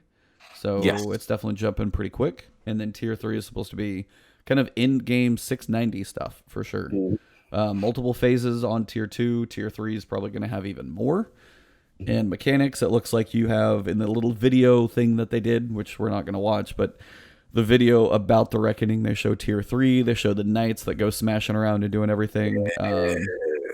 Those guys are always terrifying. So I'm guessing those are in tier 3. It looks like we've got this bridge in tier 2 with like the ogres and stuff. Like maybe we're gonna have to like do the first phase and then maybe cross the bridge for tier 2, and then maybe you have to get inside the cavern, like the dark space that we see in the trailer in tier 3. Maybe my hunch how that goes. I don't know. I agree. I think there might be some truth to that.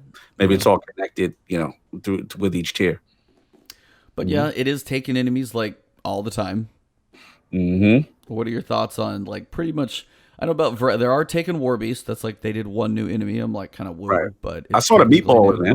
Yeah, the meatball was in there as one of the bosses. I saw him. Mhm. I Mhm. saw one that looks like Drakion from the Pyramidion. Like Yes. the big, and he's a sniper boss, so he definitely is one to watch. Can hurt. Mhm. So Yep. they got decent boss rotation in there. I saw a Centurion, stuff like that. But they're Mhm. all just taken, which, Right. take it or leave it, but taken sometimes has its annoyances. Oh yeah, big time, big time. Yeah, I mean, let me tell you right now. If you guys haven't been running any raids, you need to run that last Oh, wish that because taken thing, taking yeah. armaments. Woo! Luckily, I got one, man, on my my class item. Getting that heavy in there so much feels so good. Oh, so such an important little thing. So taking armament mods, if you got them, this is the place to use them. Really good. But yeah, I mean, it's cool to me. I mean, I'm not like again, I'm not wowed, but I'm not like upset. Like, oh, this mode is not. You know, what I mean, it's tough. You got to work. Oh, you know what I like? I like the fact that you got to revive your friends. Oh, yeah. Do not go in there thinking that you just going to try to solo stuff because that time that you're wasting during the dominance phase, whatever they call it, like you've got to be coordinated. You can't like it's a little tougher sometimes if people are not paying attention and you're playing with blueberries that are just worrying about what DPS they're doing because you need everybody. It's about speed, you know what I'm saying? And you got to get that dominance meter thing up so you can start spawning more stuff out. So that mechanic I actually like about it because it adds a little bit more tension to it. But again, it's right in the middle for me. I don't have it above escalation protocol, probably right below, but it's definitely not a blind well, trash kind of mode that I don't like. But where do you rank it? Where are you having it? I mean, it's all right. I'll be curious how the challenges get on tier 2 and tier 3 because right now Yes. it's kind of walk in and work it. So, Yeah, absolutely.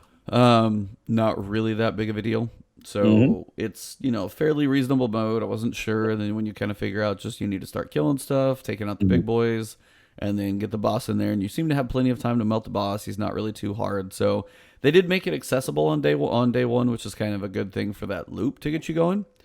Um, but then in turn, unfortunately, we get to the side of like the Hmm. armor sets. Like, what is the whole point of this loop? Hmm. And this is what we were talking about yesterday on DCP. And it's the loop of play Gambit Prime for the cents that you get from either doing bounties or doing activities. And shout out to Invasion cents because those just seem to come quicker because I invaded more often. Collectors seem to be like impossible to get.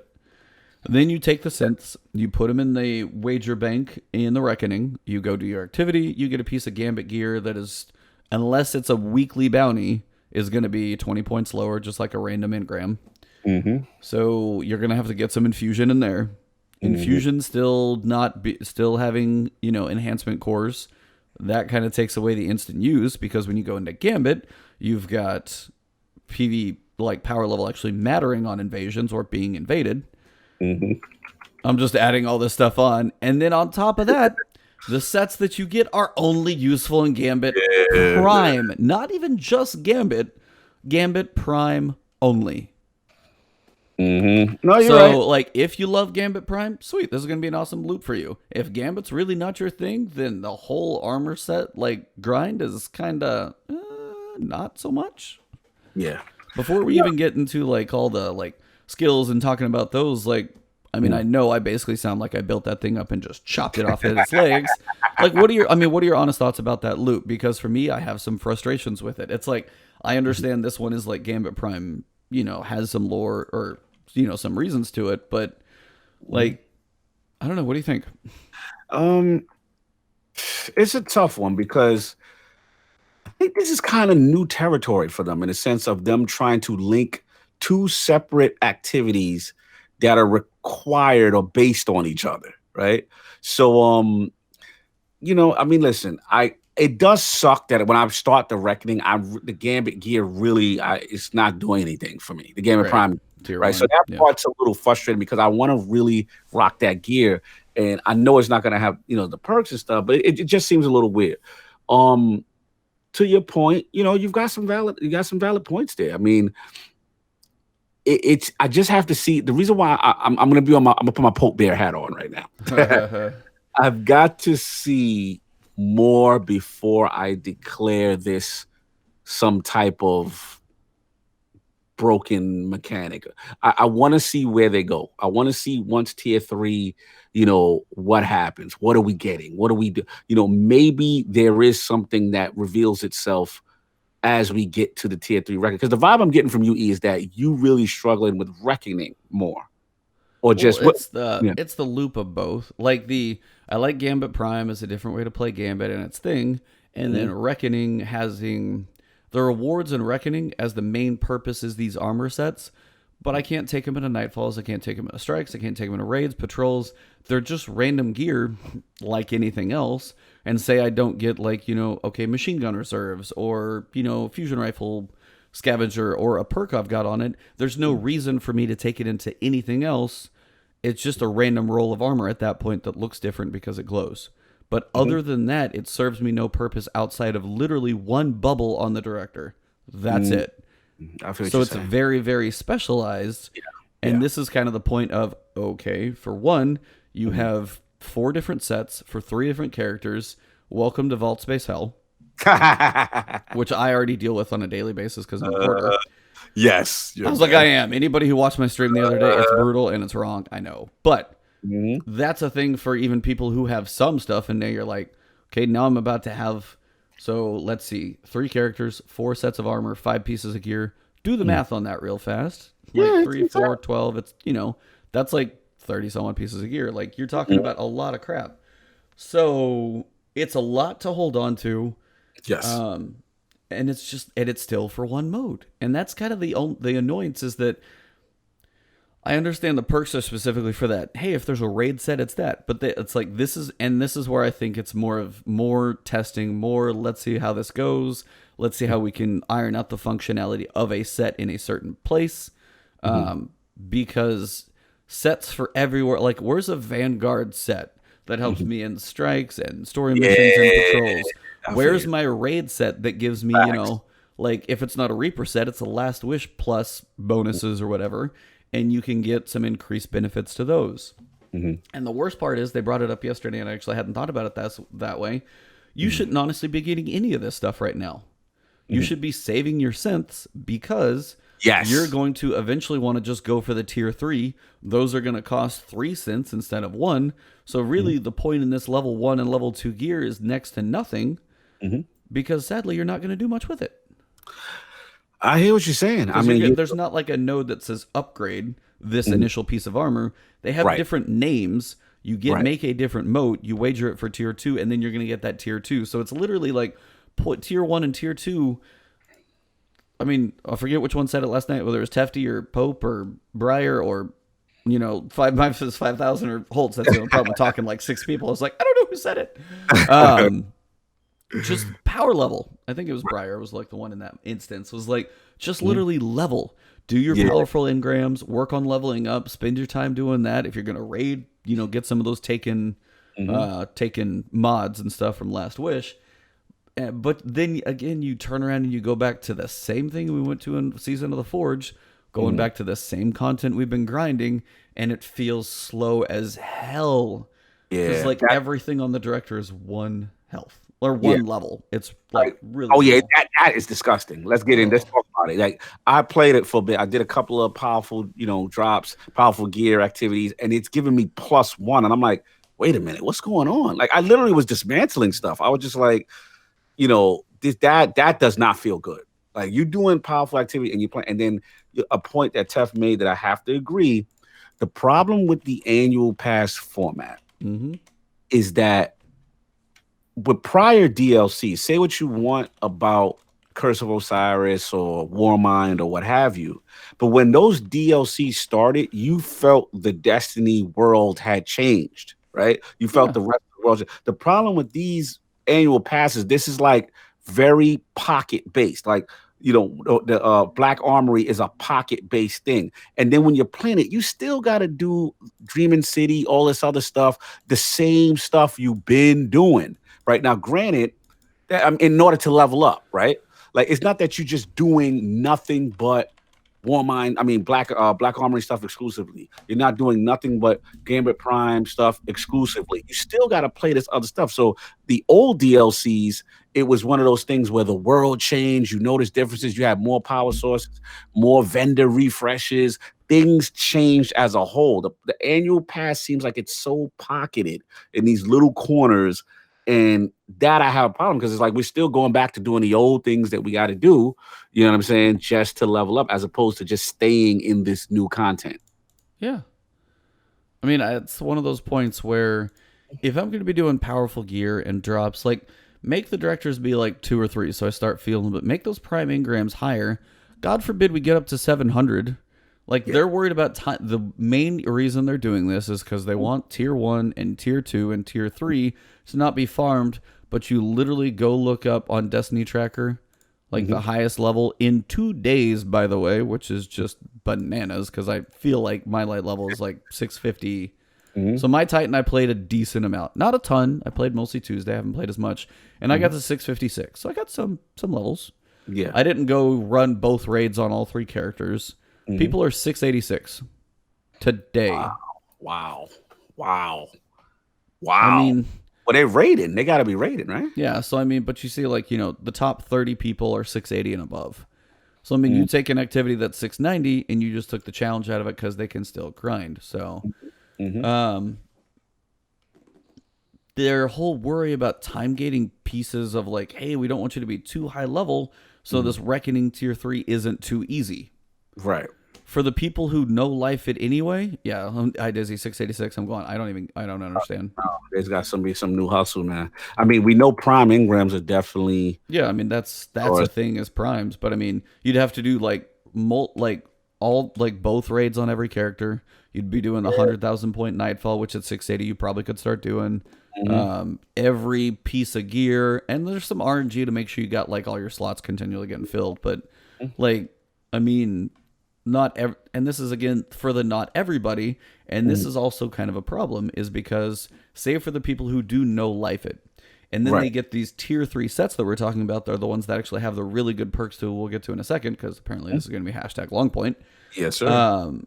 Because it's already been a minute. They're going to have those. They're going to start stomping people in Gambit Prime even more, and then you're like, oh my god, like, so yeah. The people who casually come in, a solo person at no level, no new gear stuff, and they see somebody glowing in red, mopping the floor with them, standing by a bank, absolutely destroying their team, and then they're higher level, and then they melt it, and they can't touch. It's just like, it's this continual thing, and I'm just going, there's an issue there. Yeah, I mean, and then we got all, shout out to Philly Eagles making some points as far as light level. I wanted to kind of compound that only from the standpoint of, besides that, you still have the enhancement core issue, which is preventing you from jumping up the way you want to jump up. That's still, a lot of people feel strongly about it. And a lot of people feel that it's inherently just something to slow you down and time gauge you. And when I see, to me, let's call it how we see it, Eve. Since the annual pass structure has been released, everything is to hold you at bay until this week and then that week. And you know what I'm saying? Like it's this force holding kind of deal. And I don't know how I really feel about that. You know what I'm saying? Like you just want to kind of do what you want to do and not feel like you got to wait till next week for this and wait for next. The drip feed content is okay to an extent. I don't mind it with the lore stuff. I didn't mind it, finding out about Aldrin and all that stuff. That was cool for lore. But like, I don't know, man. It just, I don't know necessarily how I feel long term with this annual pass structure. Yeah. It's not the worst thing I've ever played. I'm not saying, oh my God, this is Curse of Osiris level, or this is like, whatever, Crota, but it's just the time gating, and definitely enhancement cores, definitely masterwork. That's another annoyance where it's just like, oh man. I mean, and that's the thing. You're going to give me all this new Gambit Prime armor at 630. How many, not everybody's a hoarder of enhancement cores. Like, and you have 4 sets of armor, and if you're going to be able to get all of those, and you're like, hey, let me test them out and see. But if which I'm going to make then, myself 630 instead yeah, of 650, I'm mhm, weaker against invaders and everything. yeah, It's like, it sucks. And which then goes into this whole thing again. Shout out to Philly Eagle, which is they really need transmog, right? Because then I gotta look ugly, wear stuff with perks that are not synergized, just because the light level is higher. Just because, in order for me to do harder content, and like I got stuff sitting there, that I'm like, damn, I really don't want to wear this because I have to, or I don't want to infuse this because I need this. It's just too many of this unnecessary decisions that should interfere with the light process. And I don't know how they're handle it, man. I think they're so worried about people power leveling, but as we see with their 686s running around right now, people are still finding a way to get around it. So I don't know, man. I still struggle with annual pass structure right now. yeah, I'm with you. Sorry, I'm trying Mhm. to figure out something with work, so I was a little distracted in a text. So, Um, mhm. I can run my mouth if you need me yeah, to. no, it's like, Yeah. It's just one of them things where just like shout out to Dizzy said, I feel by the time I get the cores ready, then I got to get ready for a level boost. Facts, yeah, facts. Like that is literally the issue because again, not everybody is running around with a whole bunch of enhancement cores, and they're still not readily available. Yeah, they kind of help with the scrapper bounties a little. You get one here and there. You yeah, get you gotta, one on a yeah. I mean, if breakdown. mhm. There there needs to be a guaranteed source. Give me an activity. You know what I'm I have saying? 5,000 shards, let me buy a few of them. That's what I'm saying. Can we Like, make somebody useful? Like can we give Brother Vance a job? Zer, Can we give Zur a job? Can someone have some damn? Can I stop going to Spider and he keep doubling the price of the brick out here? Like he every time I got him for 10, but if you give me some now, flip it and it'll be 20, and then it'll be 40, and it'll be. Like, I'm tired of this drug exchange. I got to deal with this man because he would have hustled me every time I go to the Tangle Shore. oh Just yeah, buy that one. Okay, now it's more expensive. We got that demand just went up. yeah, it just went up, man. Yo, the They've price been is so selling hot right out here, now, baby. so Yo, these cores is going up. I give you 40 shards, 80 shards now. And then you got to wait to the reset tomorrow. I'm like, come on, man. Like, it's such a time gated mechanic. They don't want you to get these cores that you need for leveling. It's funny. yeah. I don't, and that's a design philosophy.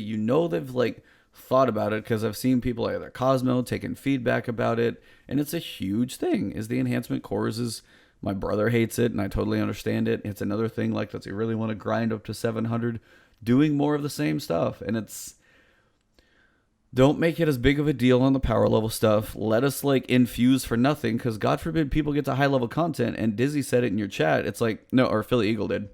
It's Mm-hmm. like that's a major issue when the light level shouldn't make content easy. Mm-hmm.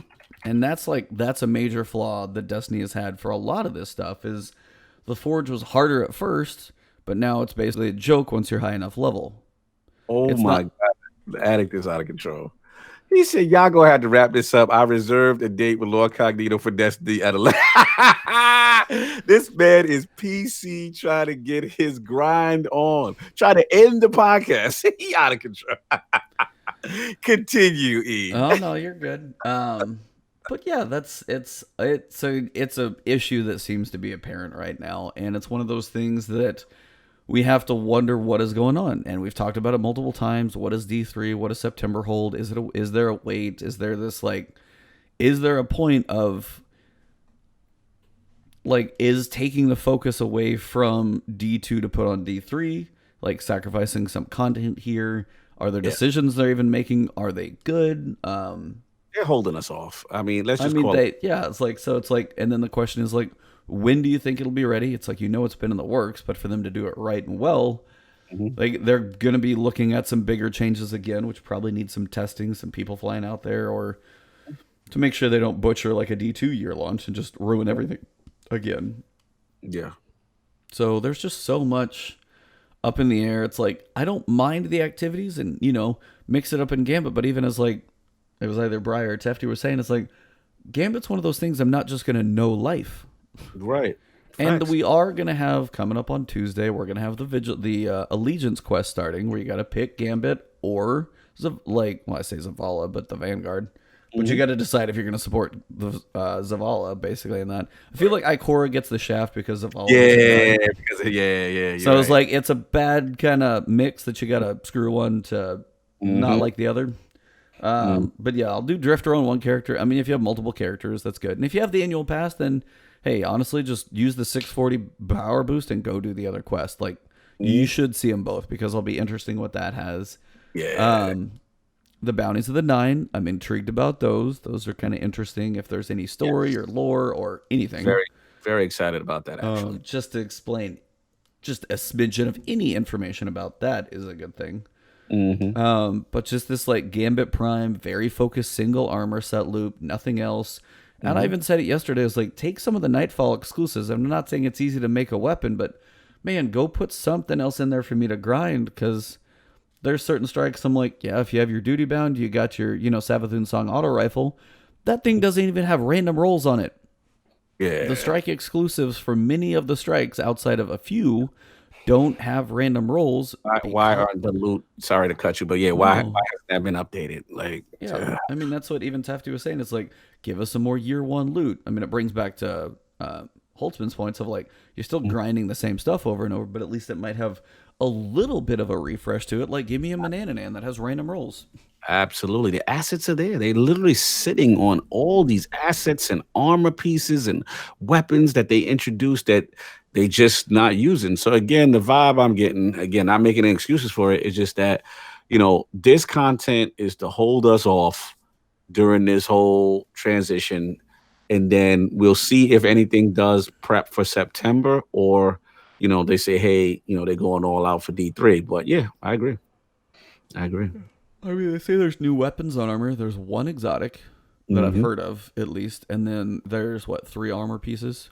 Yeah. So I mean, you got a few to grind for. They're random this time. They're not actually from the activities because Gambit Hmm. itself doesn't really work that way. And you Hmm. got some that look kind of cool. I think somebody's saying the hand cannon's like 150, so somebody's intrigued about getting that one. And each one of these weapons specifically has a specific perk to it. Yep. So those are also a thing that, like, okay, so you're going for some random drops. I got the curated shotgun, I think. Yeah, you got the curiosity. Oh, okay. So I'm trying to see what the new. Hold on.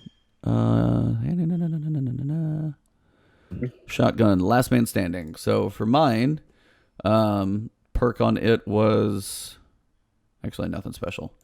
I know one of them for sure. Like, I think it was like the hand cannon or one of these things had actually a cool perk on it. And some of these had new perks. Yeah, so we've got Overflow. Picking up special heavy ammo reloads this weapon to beyond normal capacity.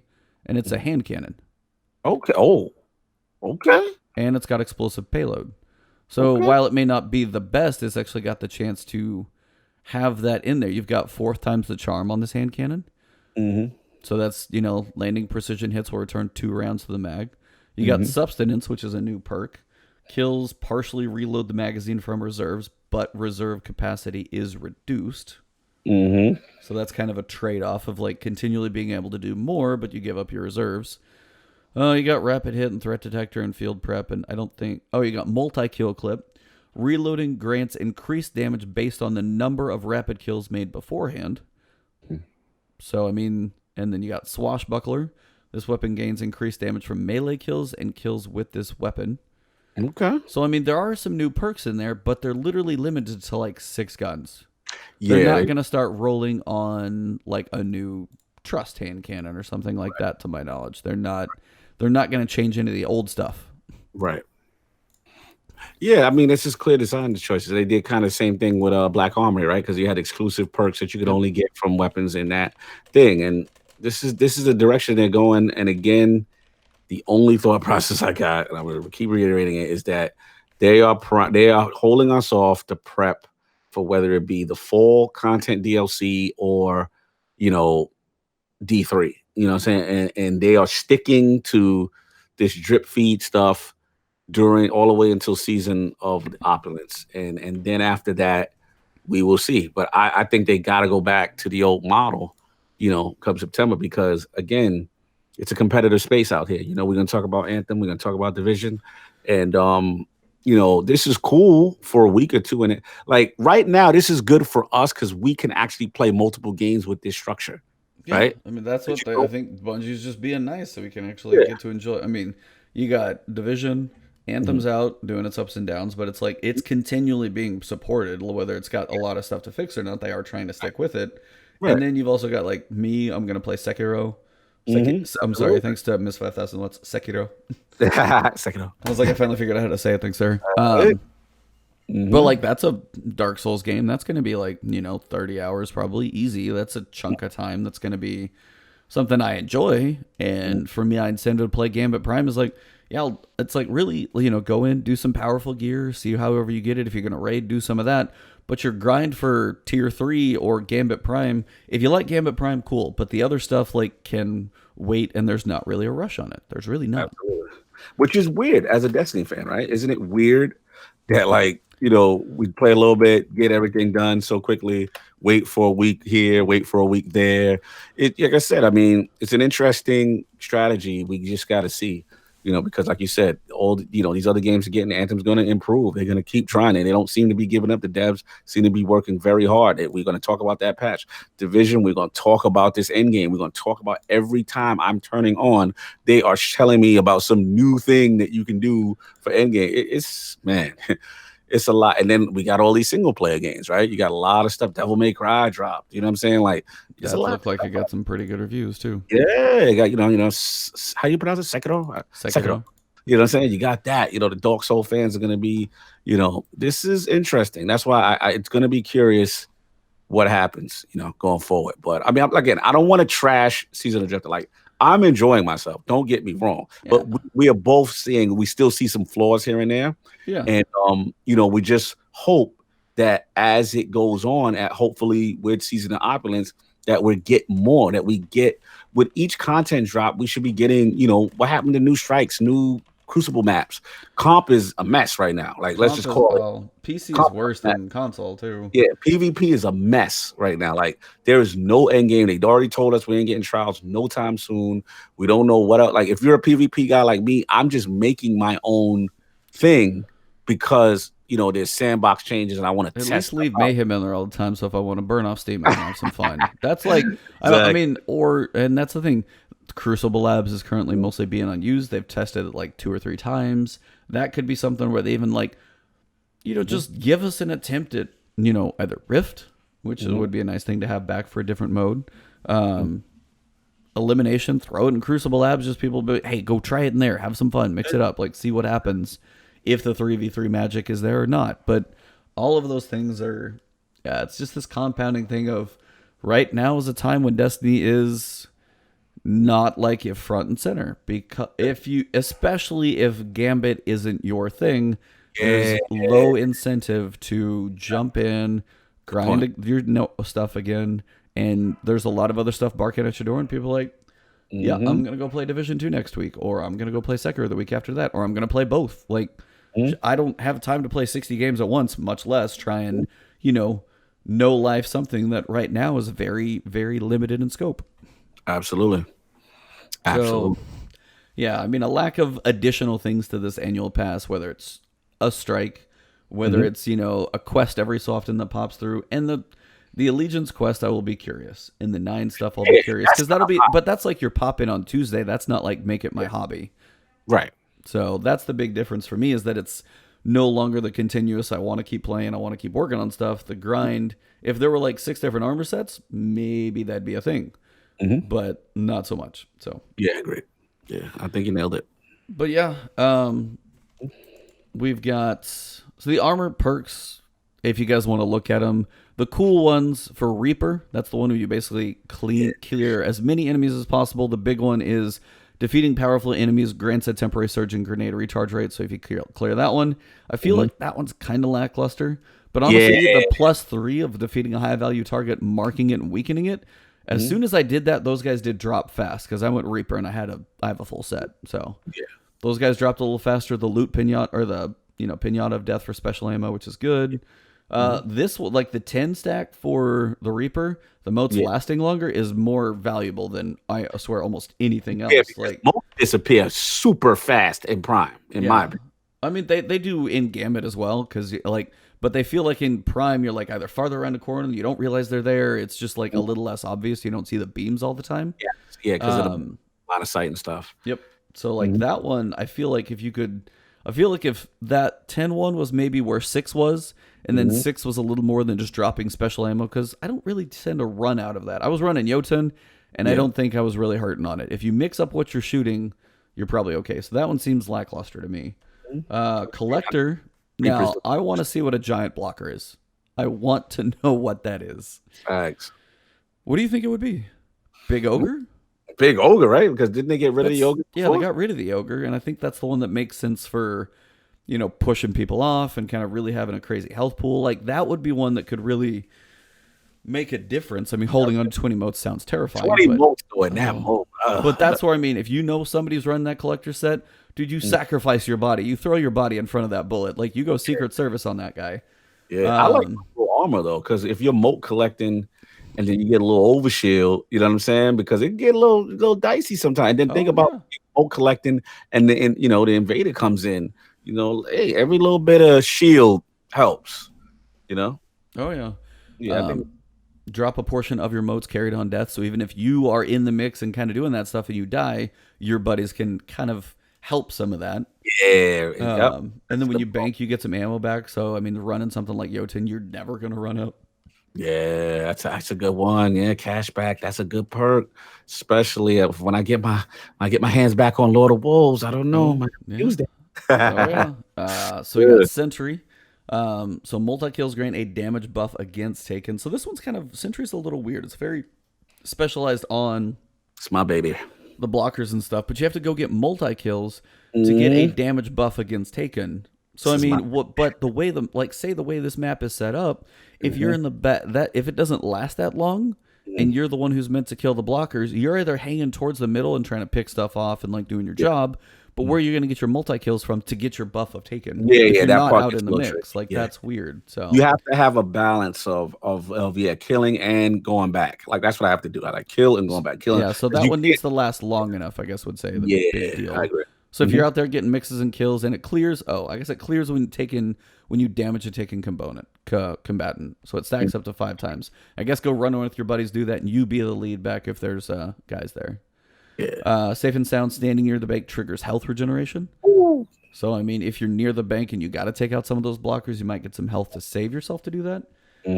Damaging an invader marks them for your teammates. That's a must. That's a big one. I'm snitching. He over there. That's my new thing. Yeah, he's over there. Like, I can't wait to get that. That's my whole goal with that class.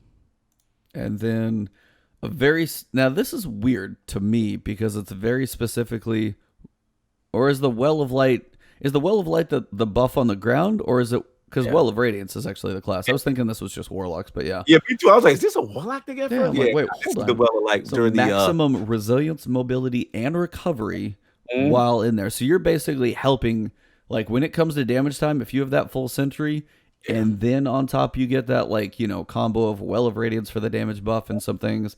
You're gonna be putting some work in. So, buddy, I hope it stacks with Well of Radiance. I mean, you're honestly just boosting your own stats. You're just max resilience, mobility, and recovery. So I mean, the Well of Radiance should give you the overshield and the buff and the damage because they're actually separate. So it should stack. It should stack. Yeah, read it. Yeah. Woo, that I said when I read all these perks, I said this class is so me, because to be honest, like I gave up trying to be a mote collector because everyone's faster than me and steals all the damn motes, and I get frustrated. So I'm like, let me just go back to the bank, and then while y'all over there collecting all the motes, I'm over there collecting the heavy.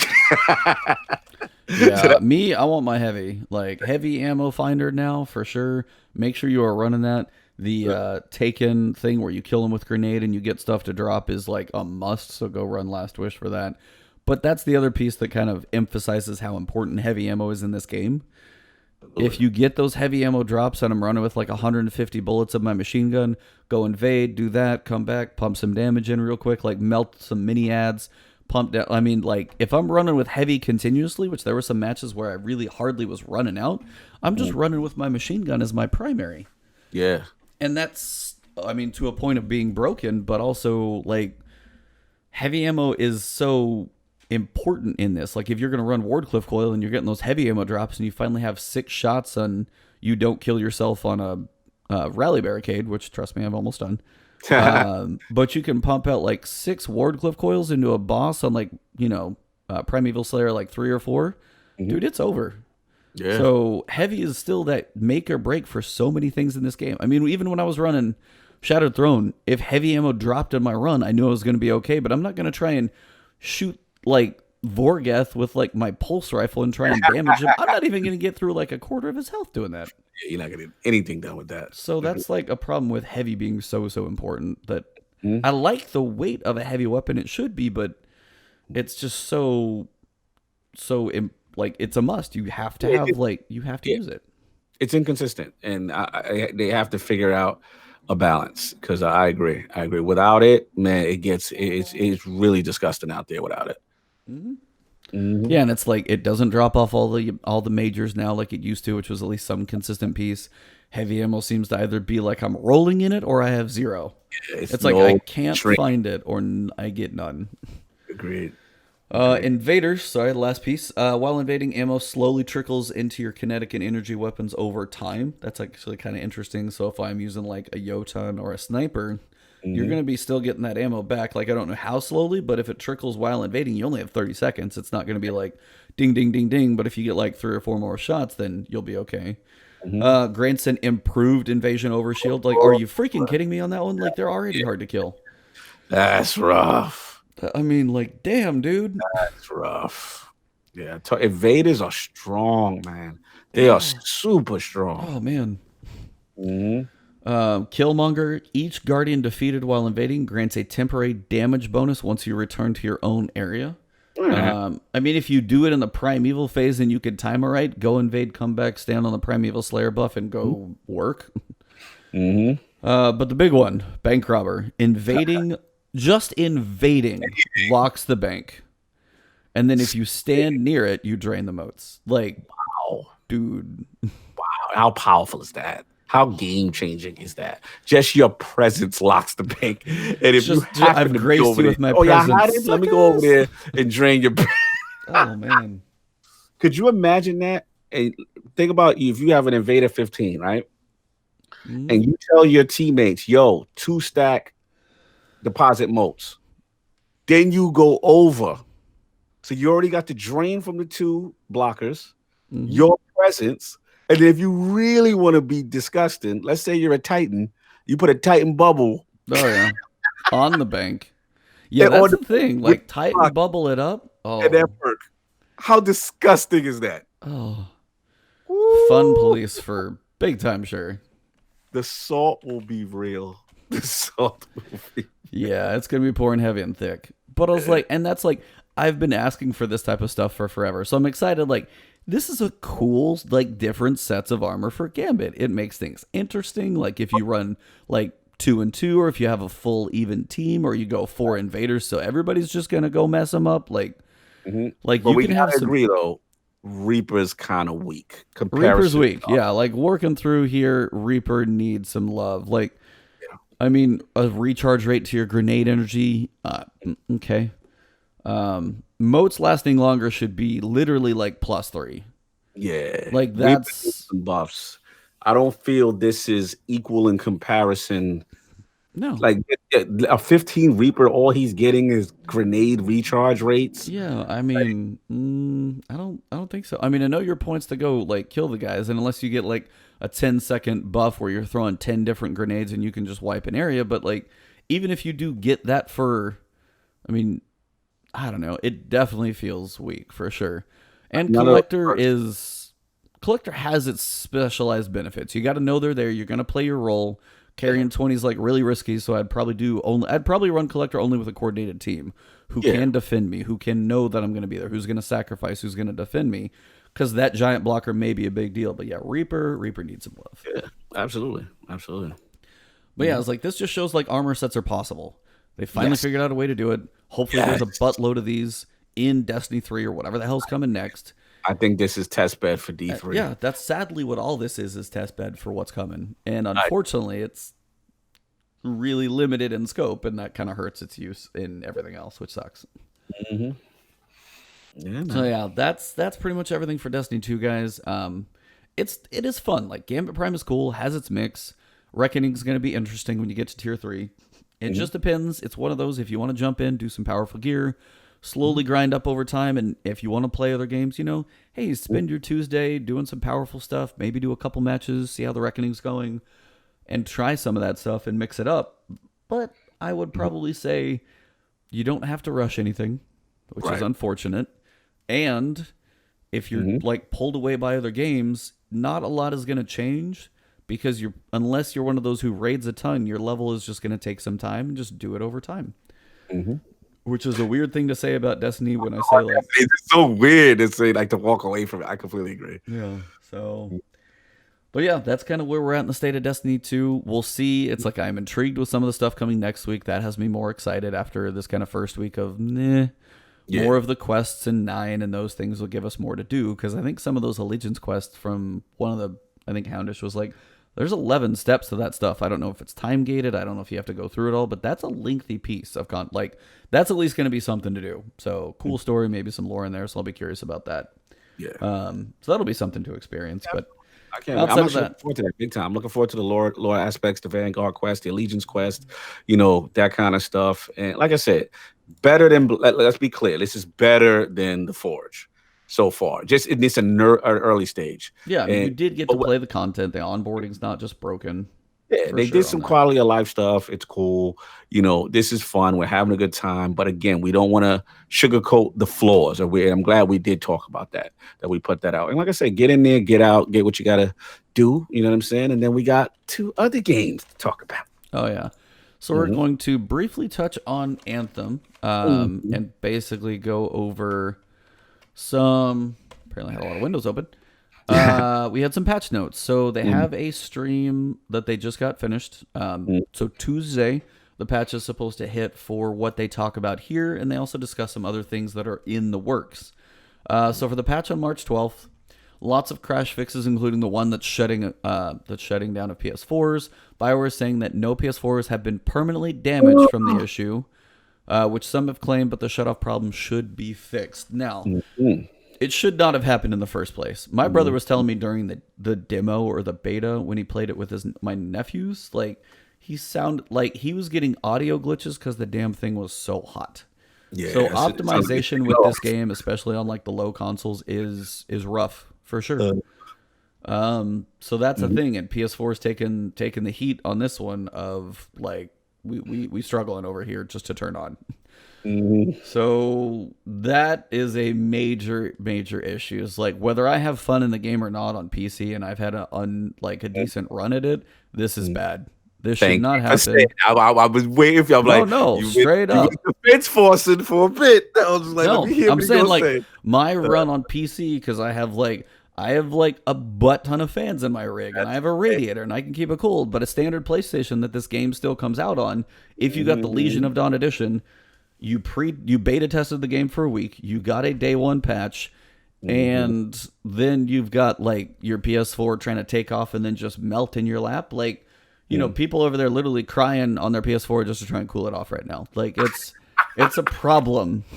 And I'm like, I mean, you've heard me talk about it. I Mhm. enjoy like the foundation of Anthem, but I haven't actually been as pushed to play it this week because honestly, between work and Gambit and other things, I've been trying some other stuff. And I Absolutely. know it's going to be there, but the way they are working on fixing things, it's one of those that, if I give my like, hey, what's Anthem like after 2 or 3 weeks, I'm going to be like, give it another month, maybe. Like, Yeah. see where things are stacking in May, or wait for Mhm. like mid-April, and Yeah. then see what the new strongholds like, see if they kind of tweak some of the drops, see if the gear gets a little more variety, and then when the cataclysms, when we get a little more information of what that's supposed to be like, that Yes. might be your time to jump in, maybe That's after you have burned out on, that's when I come back consistent. yeah, and No, that I'm may be actually an gonna come back okay home, bro. thing, but I and want it's to like, play to see how things are with these patches in effect. But let's go down the list real quick. yeah. Let's get through it. So quick run. So there was something saying like a level 1 weapon was outperforming in game. It was some bug just for like damage numbers weren't showing right. So that was just bizarre that somebody had it to test. 30-second now this is big. The 30-second respawn timer in missions, like that's just quality of life that had to happen. Ooh. I mean the Nightfall you can't res for certain reasons because but I mean, you eventually can get back up there. And they've realized, like, if you're in a group activity, especially match-made random people, which a lot of people are doing, you have to be able to get back in at some point. A downtime, so it's like there's like some gravity to death is fine, but yeah, I got to get back in the fight at some point. I can't sit there and wait 5 minutes for people to ever have a chance. So Yes, that's a that was a struggle. horrible flaw. Yep. That I'm glad is on this list. Yeah. All right, what else we got? So you'll be able to launch missions anywhere in Fort Tarsus rather than walking all the way to your javelin. Thank you, because even the walk in there is slow. Common and uncommon items will stop dropping at level 30. So you're gonna get blue, purple, or above. So I mean, at 30, once you start getting like Masterworks and stuff, that's really all you're going for. I mean, if you get full epic, you're only going for Masterworks. If you got Masterworks, then you're trying to like tweak those and then get legendary. So I mean, the blue and the purple, like not all loot is good, but after a while, you're like, come on. But I mean, every game's gonna do that. But at least taking the whites and greens out of there helps some. Yes. They've quick fixed a lot of bugs that do with dead quick play missions, so that's good for people like jumping in and trying to help people, and then those crashing, which kind of sucks for that purpose. Right. There's a random stronghold option, and it's Paul Tassi, because this is his article. Though with no changes to stronghold balance, it's like I'm not sure why anyone would run this, because again, Tyrant Mine is the one everybody knows and runs quick. The others are just so much longer. They've fixed most sound bug situations, server shutdown messages. Those were literally like every 5 minutes, and it'd be for 2 hours. Like if you were doing a mission for a while, it's just going to pop up and pop up. And it's like they want you to finish the activity, like, you know, go back to the forge or exit out or whatever, like in 2 hours. But I don't need to see it all the time. Maybe towards the end, like, hey, you got 30 minutes. Hey, you got 15. You got 10. You got 8. Like, if you got 10 minutes to finish an activity, yeah, figure it out. But outside of that, you should know. I agree. Bugs that makes your ultimate look like it's full, like when you start a play session, that's gone, because that was annoying. I'd be like, is it there? It's always the first time, and then it was fine, but it was really, really frustrating. Is this I don't see the Storm Ultimate Unlimited glitch on this. The one that Glad got banned for. That whole thing. Is he still banned, actually? I don't know where that No, ended up. not. I He put is the playing thing again? out. Yeah, basically it was like a 2-week thing. He did get banned initially. I guess it was because of the Storm, whatever glitch. It was a kind of messed up situation overall. Don't agree with it. I mean, let's be real. This is BioWare. This is a glitch in their game. Yeah. To kind of ban a guy for, you know, doing a glitch, you know, that's really messed up. And I'm very disappointed actually that happened. But he's unbanned currently right now. Again, you know, he's not that happy. You know, he made it very clear, you know, and in Philly should have been banned in the first place. A lot of people agree, but I'm very concerned because I saw that ultimate thing, and nowhere on this list am I seeing the Storm Javelin, ultimate, you know, being able to use that super over and over. So if that's still the case, then they're banning people for that. We got to pay attention, you know.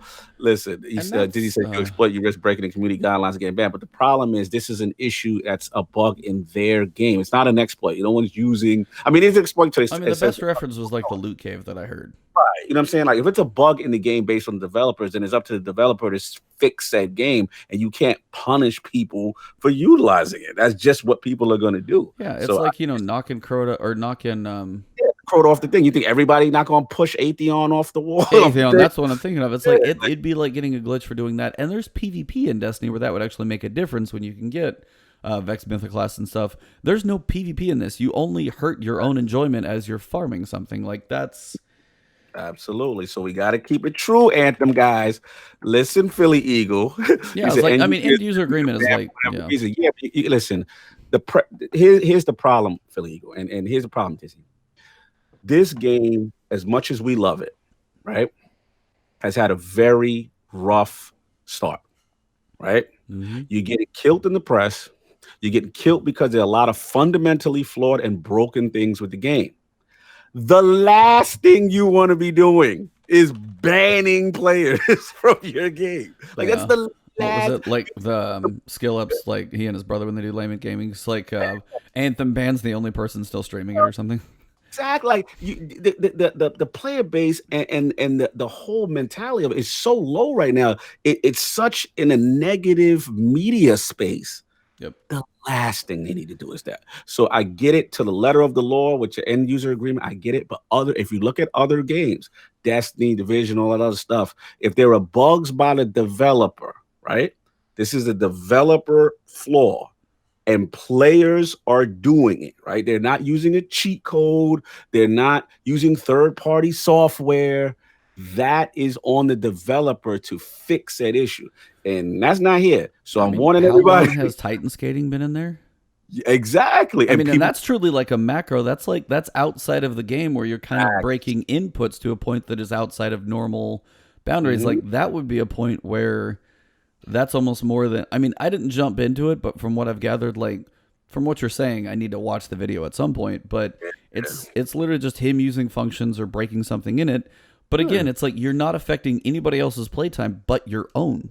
So I mean, if you want to go, what's up, Monkey Punch? If you want to go and like farm the crap out of Masterworks and run yourself out of like time, then that's kind of your own choosing. It's like, as there's not PvE, I feel like it was less necessary than most games. Like Division, if you've glitched something out, you're just gonna go destroy people in the occupied dark zone, like the new one. Like that's an issue. Nailed it. You can't say exploit in a PvE game. You're not affecting another player. Like you just said, like you're not, if you're doing something that is giving you a distinct advantage over another player on some type of PvP, I get that. But this is literally just, something in the game that should be fixed to stop you from getting unlimited supers. That's on the dev. There's no way around that. But I've said my piece. Yeah. Addict's just going to town over there. It's fine. Let's see. Glitches that lock people behind walls. Again, like stuff like this obviously shouldn't be there. Bugs that made it look like your ultimate bar. So you can prime Titans, so you'll do more damage to them overall. That's a good thing, because Titans are like a big piece in the game, and there was just kind of spongy. Sit back, snipe, dump a super, sit back, throw stuff at them, but you couldn't get the extra pieces on there, which you wanted to be able to do. Mark of Ruin works now. I don't even know. Gunslinger's Mark works now. They've kind of fixed the bugs. I think those were just some like buggy and that was the thing, like one of the guns where my buddy had a pistol where he could like dodge as the storm and dodge again and have like a pistol shot hitting for 50,000 damage, something insane, and that he wasn't banned for. But that's just literally the same thing where it was double stacking whatever the buff was, and he didn't get it and people weren't. I mean, it's because he went public with it, probably is why they felt like but it was like, it's just, that was a poor decision. Melees and ultimates should now do more damage. Thank you for my interceptor. And ultimates as well. Like sometimes you pump out an ultimate and you're like, I'm like, I'm epic level damage going into hard content. I should probably be able to put some work in, and it's like less than I feel like I should. And then shout out to Paul Tassio, like the Ranger is a weak class. They need to buff it. Ranger cooldown, grenade cooldown, wind wall and Ranger dome actually block higher. Base damage of masterwork weapons bumped generally. So they're trying to make things more powerful, give you a better feel, which is good. Things that they talked about in the big stream, which I haven't watched yet, but thanks to Tassie for wrapping it up. Difficulty balancing for Grandmaster 2 and 3. Right now, it's not worth your time. Because Grandmaster 1 can drop Masterworks and Legendaries, and there's not really a worthwhile point. Not like Grandmaster 3 is going to be like, hey, you're going to get like 6 Legendaries from this run. Sweet. You might get 1 from GM1. Okay, that might be more worth my time. Fair. But right now, it's not. So they got to look into that. Stat page being looked into. I don't know. Did you see my tweet? There was somebody put one together. It would be amazing, like if I can find that tweet of mine. But they just had like an overall view screen, like, hey, here's my resistances, here's my weapons, and like kind of their little buffs to them. It's just like a big overview of your character, as opposed to like having to go into each node and then see what it is in there. It's like it's a UI thing, and that's something I think Division probably could use a tweak on the UI as well. But yeah, that's getting used to. And this is again where it needed like 6 months to bake. It's obvious. Yeah, it's like clear. I mean the base of the game I do enjoy, but it's like it needed time to bake. Yeah, it's obvious, and it sucks because, like I said, I don't want to make this a bash fest. I love the foundation of this game. I love what it was attempting to do. I still think there's tremendous potential. And I think they got a shot. They got to turn it around. I mean, one thing is the dev team at least gives you confidence that they are very responsive and reactive. So March 12th, this is coming. Next week. So this is a big list. This is a lot of what people are wanting fixed. Yeah. So this is the first start. Let's get the foundation cleaned up. You know what I'm saying? And now just get that content. I am worried about May. Worried about May is a long time for Yep. a substantial thing, but at this point, let's get this bad boy working and functional, and let's not overheat no PS4. Indeed. Let's do that. Let's do that. But you've got more world events coming, more changes to respawning, being downed coming, which is, a good thing. So more changes on top of the respawning. Masterwork support and gear, there are no support masterworks, so that's kind of an issue. And new support items coming. Looking into frequency of store rotation. Will be chests that drop cosmetics. That's a cool addition. Yes, for sure. And then shout out to DY Knox Unleashed for the follow. Thanks. Drop rates being looked at, but they're waiting to see how common uncommon removal goes. So they're going to see what the levels are like, but they're going to test this out. Separate from this, there was a massive Reddit post that I did look at for every single inscription. So they really break some stuff down. There's a lot of craziness in there. Yeah. There's a health bug. They said it was supposed to be fixed. Then it wasn't. And then Ben Irving came out and said, we thought it was fixed. It's not. We're looking into it again. And that's kind of a big deal. That health fix, especially for certain classes or the Colossus having different health bars and stuff up there. Colossus, that's a huge one for the Colossus. So they said they're looking at the Ranger, which they admit is weaker than the other classes. And just more stuff coming. So they are trying, they're going to be supporting it. They've got the backing to try and be hey, we're going to support this thing. They put money behind it. It was a long time in development. It just got taken out of the oven too early and it didn't set. So they will keep supporting it. And if you didn't jump on it yet, honestly, it may be a time to wait till how the next couple of months go in patches. I know they're going to be working their ass off and see what Cataclysm's like. You'll have a new stronghold at that point. You'll have cosmetics. You'll have the character progression stuff that they're looking into. So there will be more then.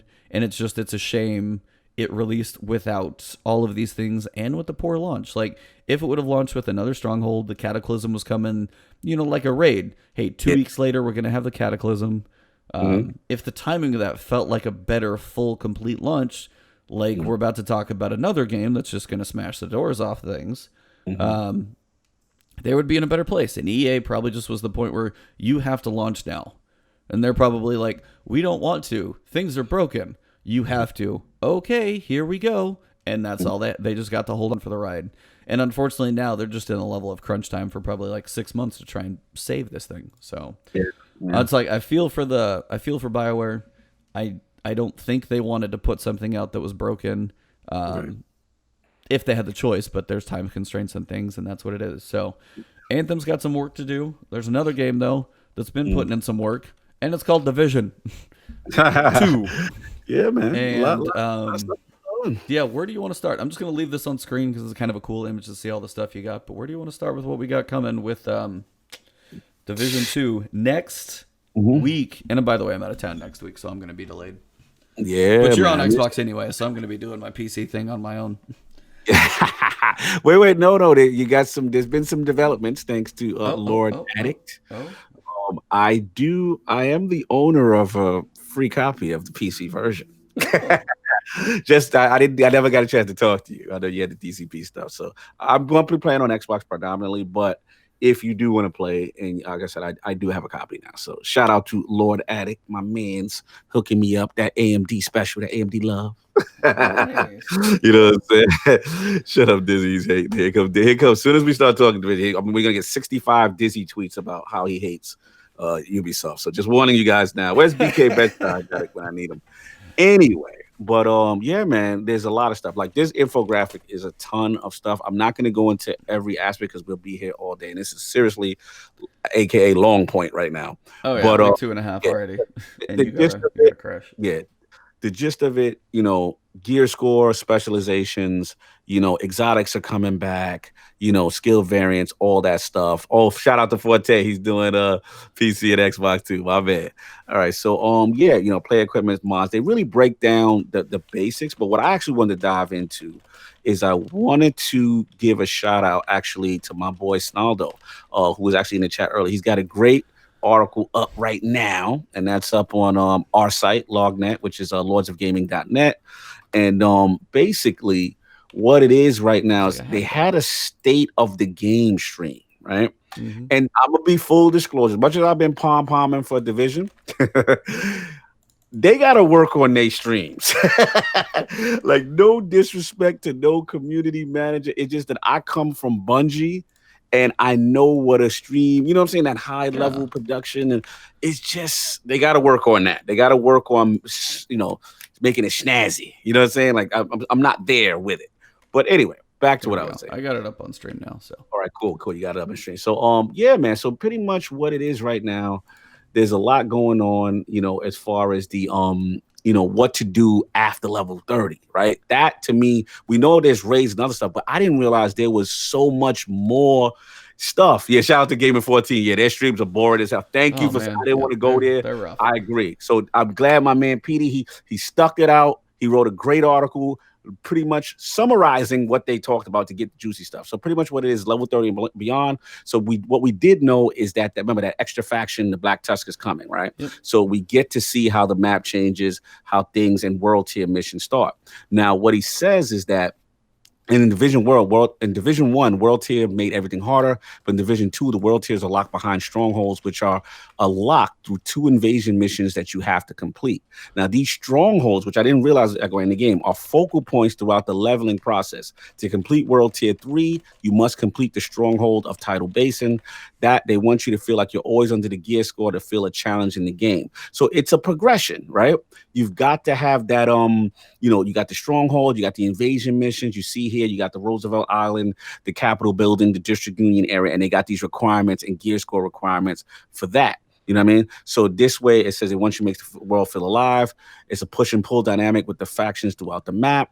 And then once you get to level 30, you go back to the base, and that's when you get the specialization.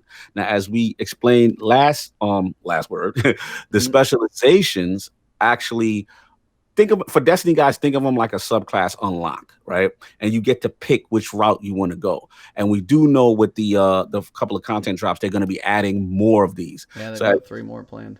yeah, man, which is really cool. And each have their own path tree. You know what I'm saying? If you click on these images, you'll see, a couple of stuff like that they're talking about.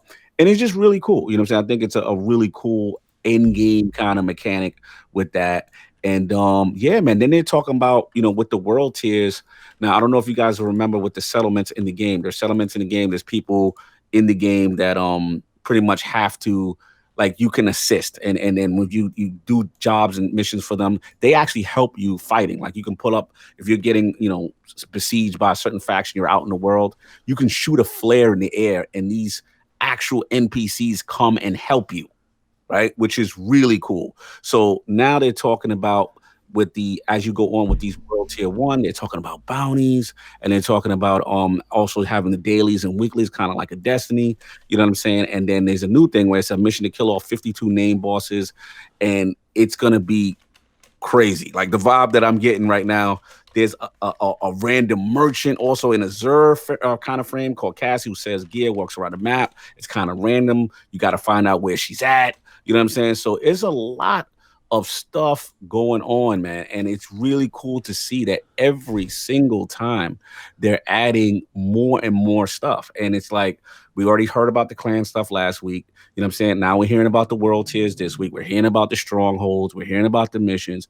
It just seems like a ton of stuff to do. You know what I'm saying? And shout out again to their petty marketing team.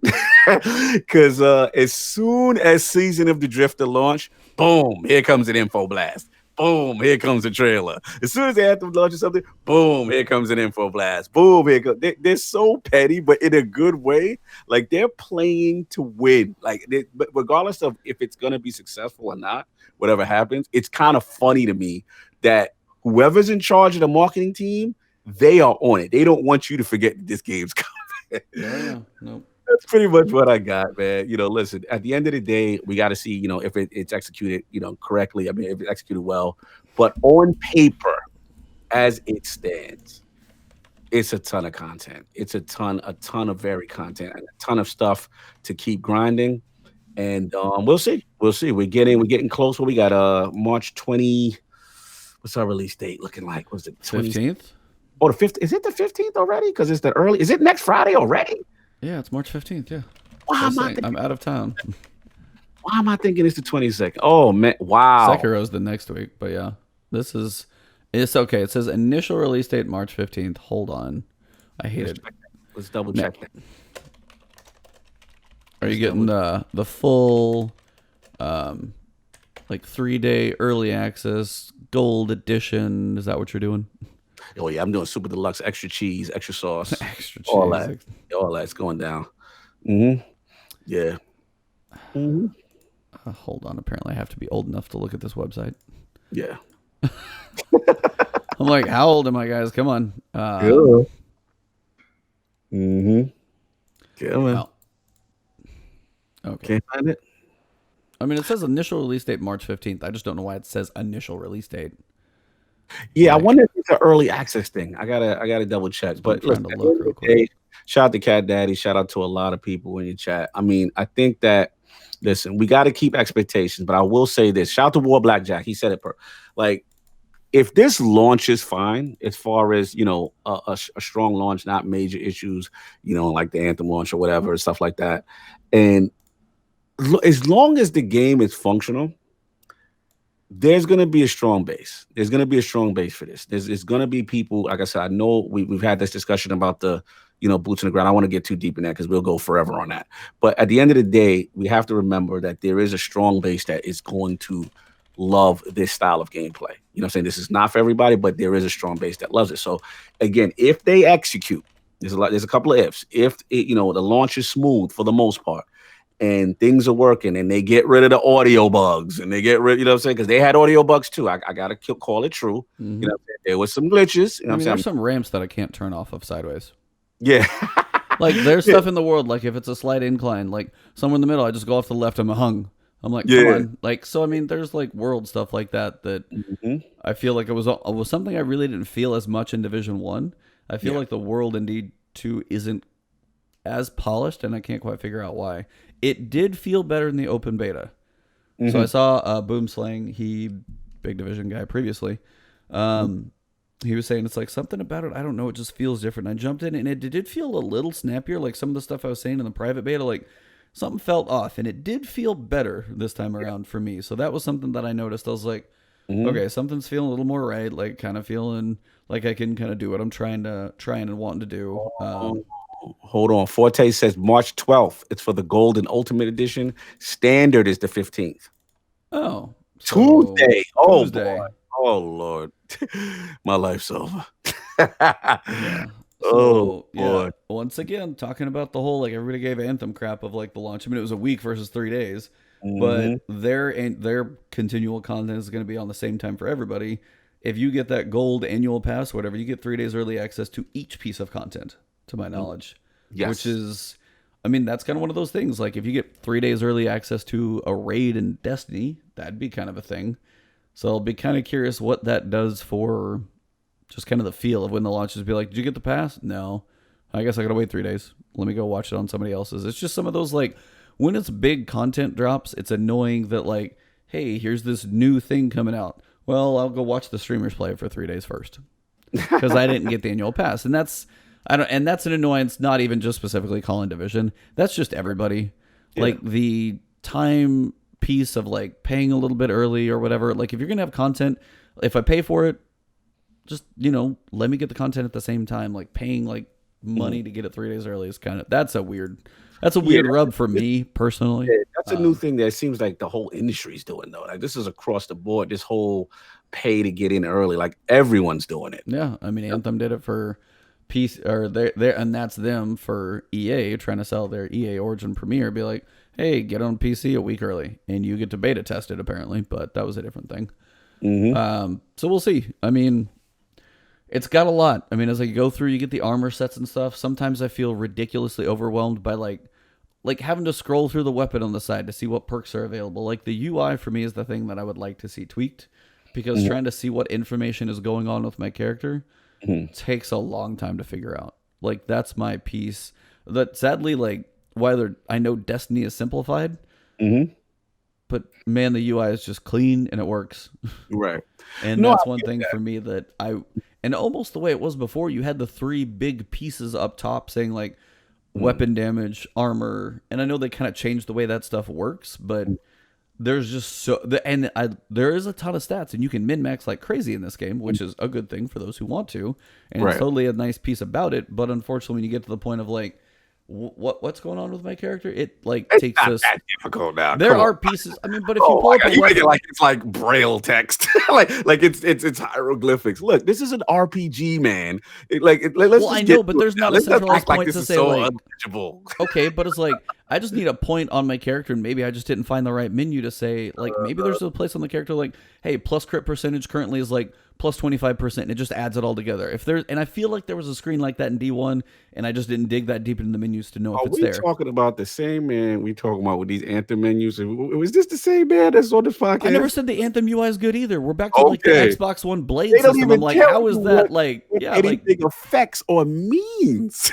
no, believe me. That's why they like that's when they're looking at like the tweet that I sent out that somebody had like made their own character info screen. I was like, that should be a thing. Like, like whoever did this image, like talk to them, pay them some money so they're cool to use it, and put that crap in Anthem because that's the same thing. It's a main screen saying, hey, I've got poison resistance and arc resistance. My weapon over here has, a bonus to these damages. I've got bonuses to my general suit, and you can see everything in one place. Like, if I want to deep dive into a certain weapon, cool, but I need a place to get a general overview of what's going on is all I'm going for. And then there may be just honestly a piece of the menu that I missed, which I'll be totally honest. There's gear score. There's all of that's there. It's literally there. Like, we got to stop acting like it's so hard to find. It's just you're not used to their menus. You just don't play the game. You're accustomed to what you're accustomed to. But it's all there, man. Yeah, but there. I mean, I had just little things like double click on the weapons to get the mods in. Like, let me just go to it and click on it, and like then I can pick like what I'm gonna put in there. It's just the single and doubles and stuff. Just little feels of the UI for me that are tweaks. But I mean, overall, like I think I got a decent sniper, so I put in some damage out when I ran through. I ran the level 30 again this time with the grenade launcher. No, I did the crossbow.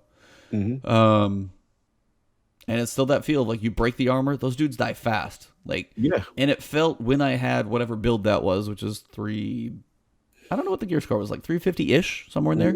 I know the marksman rifles are no joke. Yo, I have me a marksman rifle. Whoo, man. Which skills were you using, by the way? I'm curious. So I went survivalist for the end game one. So I had literally both the healing little ball, and then I had the armor drone. So I had both on that one. But normally for me, I would run armor drone because it can float, even though it is risky because I didn't have the little ball that I could use. And then also I had the turret because I like the turret to give me some counteraction between like my position and somebody else's because I'll run solo a lot. So that's usually my build for those pieces is another direction of fire that they're going to turn at for a little while.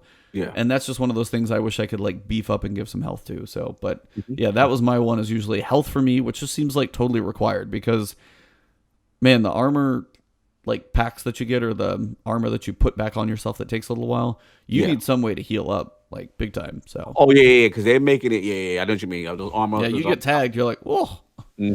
Yeah. So yeah, that was my two. What were you running?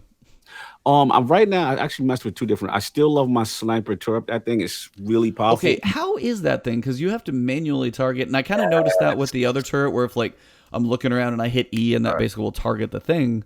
Right. How is that with the sniper? Is it like pretty powerful? Again, once the sniper, it's super powerful. Once you line up what you're aiming at, right? So basically, you shoot at an enemy, you'll see over his head. In your case, it's probably saying press E. On console, it's saying like press right bumper, right? Yeah. So then once I press right bumper, the sniper turret then lines the person up, right? Now, once that means he's going to pay attention to where he's going. Now, once I tell it again, like he pops himself out, and I press that right bumper and that bumper again, then it fires the shot. So you still have to fire it yourself. You have to manually control it. At least that's how it felt on console. I don't know. Damn. On PC. I'll try it at some point because I just super powerful. Super powerful. You can take chunks down, man. It is you just gotta coordinate how you're gonna do it. It's really effective. So I was doing that. I messed around the first time I did the roller mine. So not a fan of either of those. I didn't like it. I didn't like it as much. I mean, it's powerful, but I'm like, it didn't fit my play style. So what my new play style is now, I'll do sniper turret for long distance, control zoning, And then when you know how you always get those NPCs that run down on you, that always like, Oh yeah, the one. I'm just crazy. yep. Yeah. Now what I do is I use, because in the open beta they gave us another class, and it's this thing where you put on the ground. It's like a bomb, but it's like almost like this styrofoam thing, and it sticks them in place. So anybody who's Yeah, aggressive, the Kim launcher, and you get the. yes, Yep. yes. So I throw the Kev launcher down. So they want to rush. All right, come rush. Now you're gonna stay in place, and you're gonna get this work. And I love it. Now I just wish it lasts like a second or two. It probably lasts Yeah, it about was a 3 seconds. Yeah, it was pretty short. I did try that once. I think I was messing around because the Kim launcher they opened up for the open beta, Yeah. and yeah, it felt short, like brief. Like if I need to lock down like something, it needs to last for a little more time for it to be worth like a slot. What I'm hoping is a lot of the upgrade paths are not available in the beta. You know what I'm saying? A lot. I'm curious to see. Yeah, you can mod your skills, right? I saw that kind of pop up through there as I well. want to I see got one where of that those. goes, man. Yeah. And like I said, the specializations, that's something that excites me. Like I said, the gear sets. Again, here's the thing. I'll say it last time. This is very much RPG mechanics. Now I get it with you guys not liking, menus. I can't argue. Hey, if you don't like menus, you don't like menus. I can't, argue that. That's But just but it's deep. Like that's what right. That's there's like all I'm saying. skills, The get stuff mods, y'all and then like complain about Destiny's supposed to have, these boys got it. You know what I'm saying? It's just a matter, you just gotta dive in there, and it's how serious you want to take this game, right? yeah. If you really want to get in there, you want to spec towards that build, you can do that. You know what I'm saying? If you want, even with the armor sets, like Destiny just playing around with these little, Armor sets, yeah. armors, that ain't Division been doing that. Like it's like they trying to, Division is looking at their armor sets like, fam, get on my level. You're not nowhere near what we're doing. Like their legendary gear has 2 or 3 stacks based on what you put on and how it affects. So again, they're way more advanced with true RPG. You can know life just configuration, right? Oh, I mean that recalibration. You've got skills with skills mods and skill variants. I mean your perks and stuff like that. Like that's a cool thing too, and that's one thing I think Anthem didn't have at launch, which again, early baking. Mm-hmm. Yeah, absolutely. The actual pilot skill, like points and skills that like they took out, and I think that's something of that progression they're bringing back. The perks that you like, hey, you unlock this, and then when you open a chest, you have a 50% chance at this, and then the way the mods work for like scopes or things like I unlocked half of those just by playing, and you're not waiting on these drops again. You're just like, hey, I have this scope, I can always put it on my weapons, and the percentages are other places, which I'm kind of okay with. I always hated like, I'm waiting for another scope so I can put on this weapon or buy it. It's like mods are there, which like they've done a lot of good things. And this is a game crafting. Yep. We didn't even talk about craft. We haven't even talked about exotic. There's so much stuff I'm not even talking about that's in this game. Like I said, for features, there's no. Sorry, I gotta call again. Features, nothing's messing with this game. The question is just going to be execution. That's really all it is. Everything that they're offering is everything all the other games are offering and more combined. Just features, just base game. I'm not even talking about modes. Base game. Like none of these, what Destiny, what you call these guys. I mean, Anthem's doing crafting. You know what I'm saying? But again, the recalibration. They have exotics. Now, is it going to be exotics like Destiny? You know damn well it's not. I'm not going right. And that's kind of the difference of like what are these things? I mean, the legendaries in Anthem aren't like mostly game changers. I mean, they add like a variance on it, but I mean, you don't have like a shiny gold weapon, or you don't have a fireball that now splits into 3. You don't have like those the flair of like Wardcliff coil. That is a different animal entirely. Oh yeah, absolutely. Anything. So I mean, those are pieces, and like the way exotic armor, like some of that stuff will crap. Your new little mini arc turret sounds terrifying. Oh yeah, those are game changer pieces, and some of the exotics they'll be like, hey, here's more damage or an extra perk, and there'll be a thing to go for. But I mean, really, it's like the exotics will be like the cherry on top of like a sundae that you have configured to like you know the max. Like so. You get to customize every little ounce of your sundae, every little sprinkle, every little graham cracker flavor, chocolate chip. And then the cherry on top is exotics with your gear sets and everything else. So, I mean, no, like your time that you can spend in this game, if you like this and it launches well, you could lose so many hours in this thing because you're going to go World Tier 2, World Tier 3, World Tier 4, Gear Zone, Dark Zone. Like, they have a lot. They really do. So, if this is your jam, you're going to be jamming in it for a while. Yeah, and like I said, don't underestimate the base. That's all I'm saying. Just don't underestimate the base. We're gonna learn a lot when they launch. We're gonna Well, I learn a mean, like lot. Mhm. Tefty and Briar were like, guess You what I'm heard it. playing? Yeah. Every I was like, everybody. Like I said, I know you are in the minority. I know Dizzy's in the minority. A couple of people I know is in the minority. The rest of the world is ready for this game. Like yeah. they've been wanting. This is the division game they wanted, and I'm telling y'all right now, I call this. I'm just keeping quiet. As long as they launch right, so people better get low. The other games better get low. And I'm telling you right, if they launch right and there's nothing fundamentally broken and it's working, watch out for your player base. That's all. And then we're gonna revisit these conversations. And I'm gonna screenshot all these messages Desi saying. I'm a screenshot. I'm just gonna come back with the numbers. And I'm gonna say, remember that stuff y'all was saying. And I'm telling y'all, they're coming. They are coming. Trust me. So let's see how this plays out. Yep.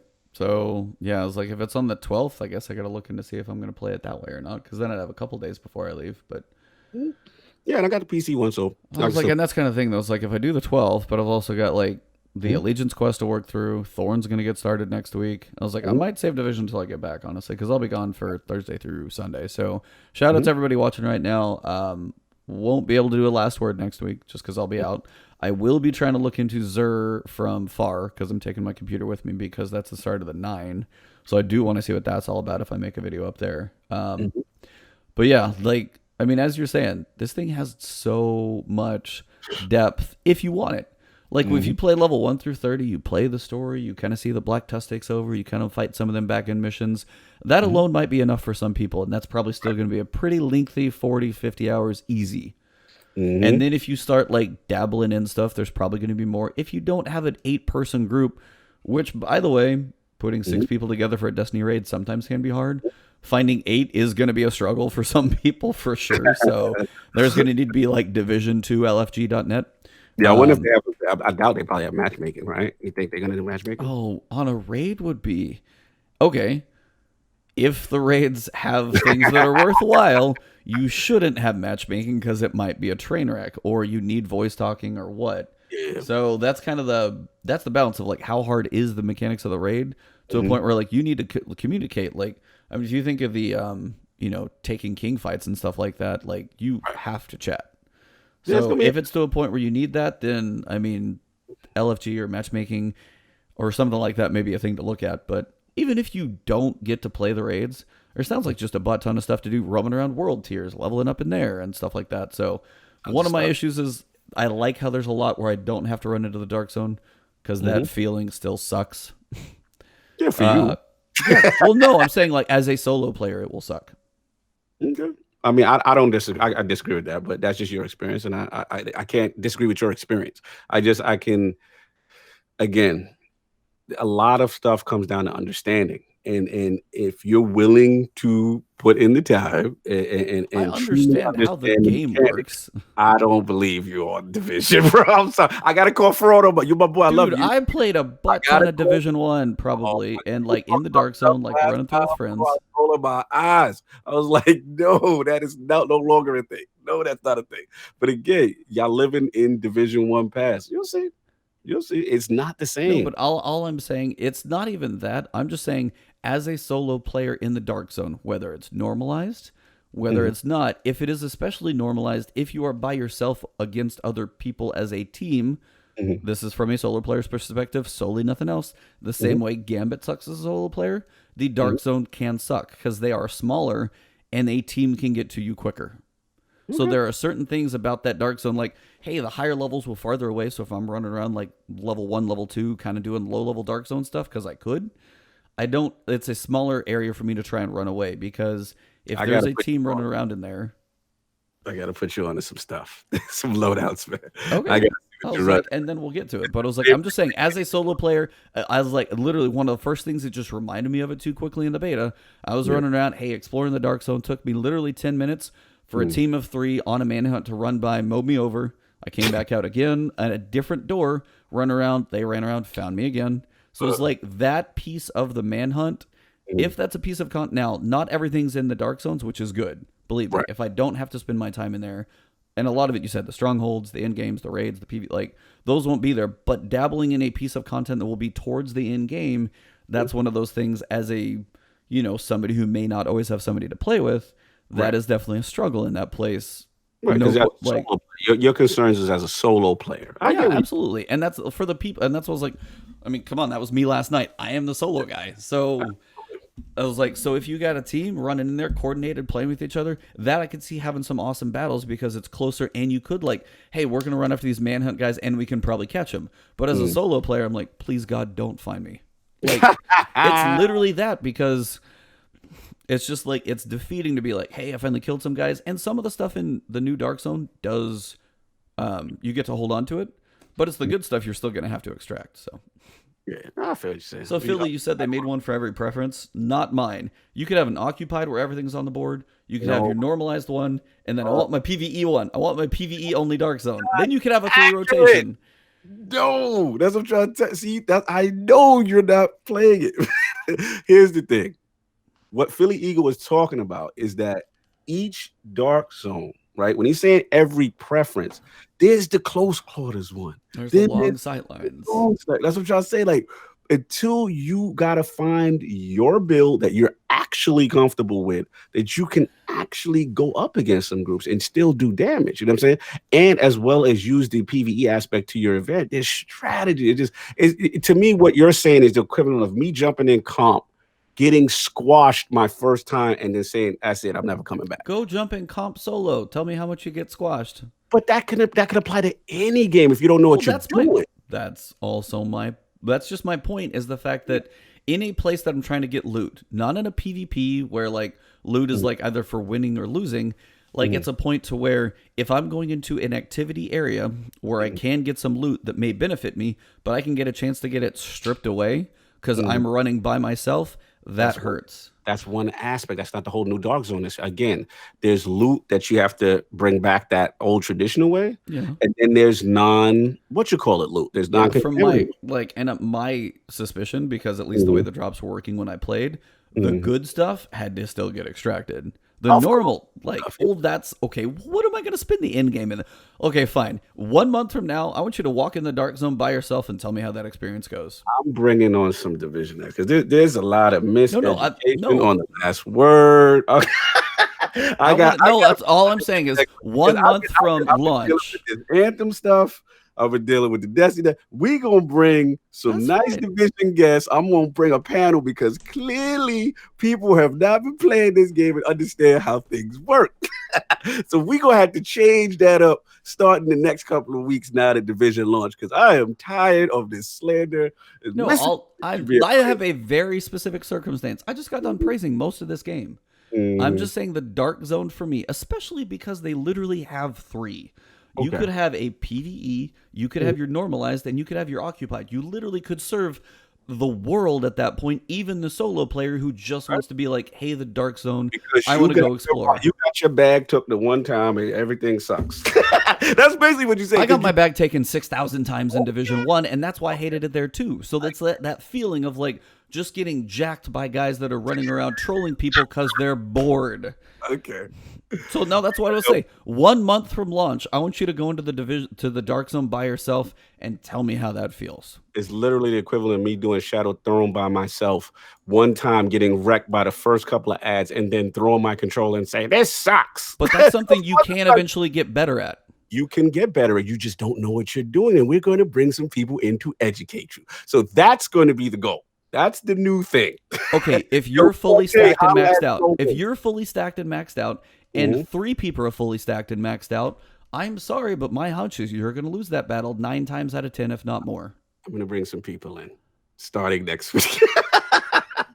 Of equal skill and numbers, just 3 versus 1, you're going to lose. I'm going to bring some people in because there's too much slander. There's too much miseducation going on. People still talk about Division 1 stuff. We have to bring. I've heard the Anthem crew. It's time for the Division to move from the bottom half of last word to the middle with some right educated information, and that's what we're going to do starting next week. Because I've been getting not next week, the week after, so we'll have plenty of time because I'm out. The week after, we will put Division 2 right there in bullet point number 2. Daddy, Thank you for saying that. The builds will engulf you. People don't understand. That's why I'm just laughing. I'm just like, it's just so much misinformation, and people are acting like this is fact, and this is You're how. just trying to argue one point on me, and I don't.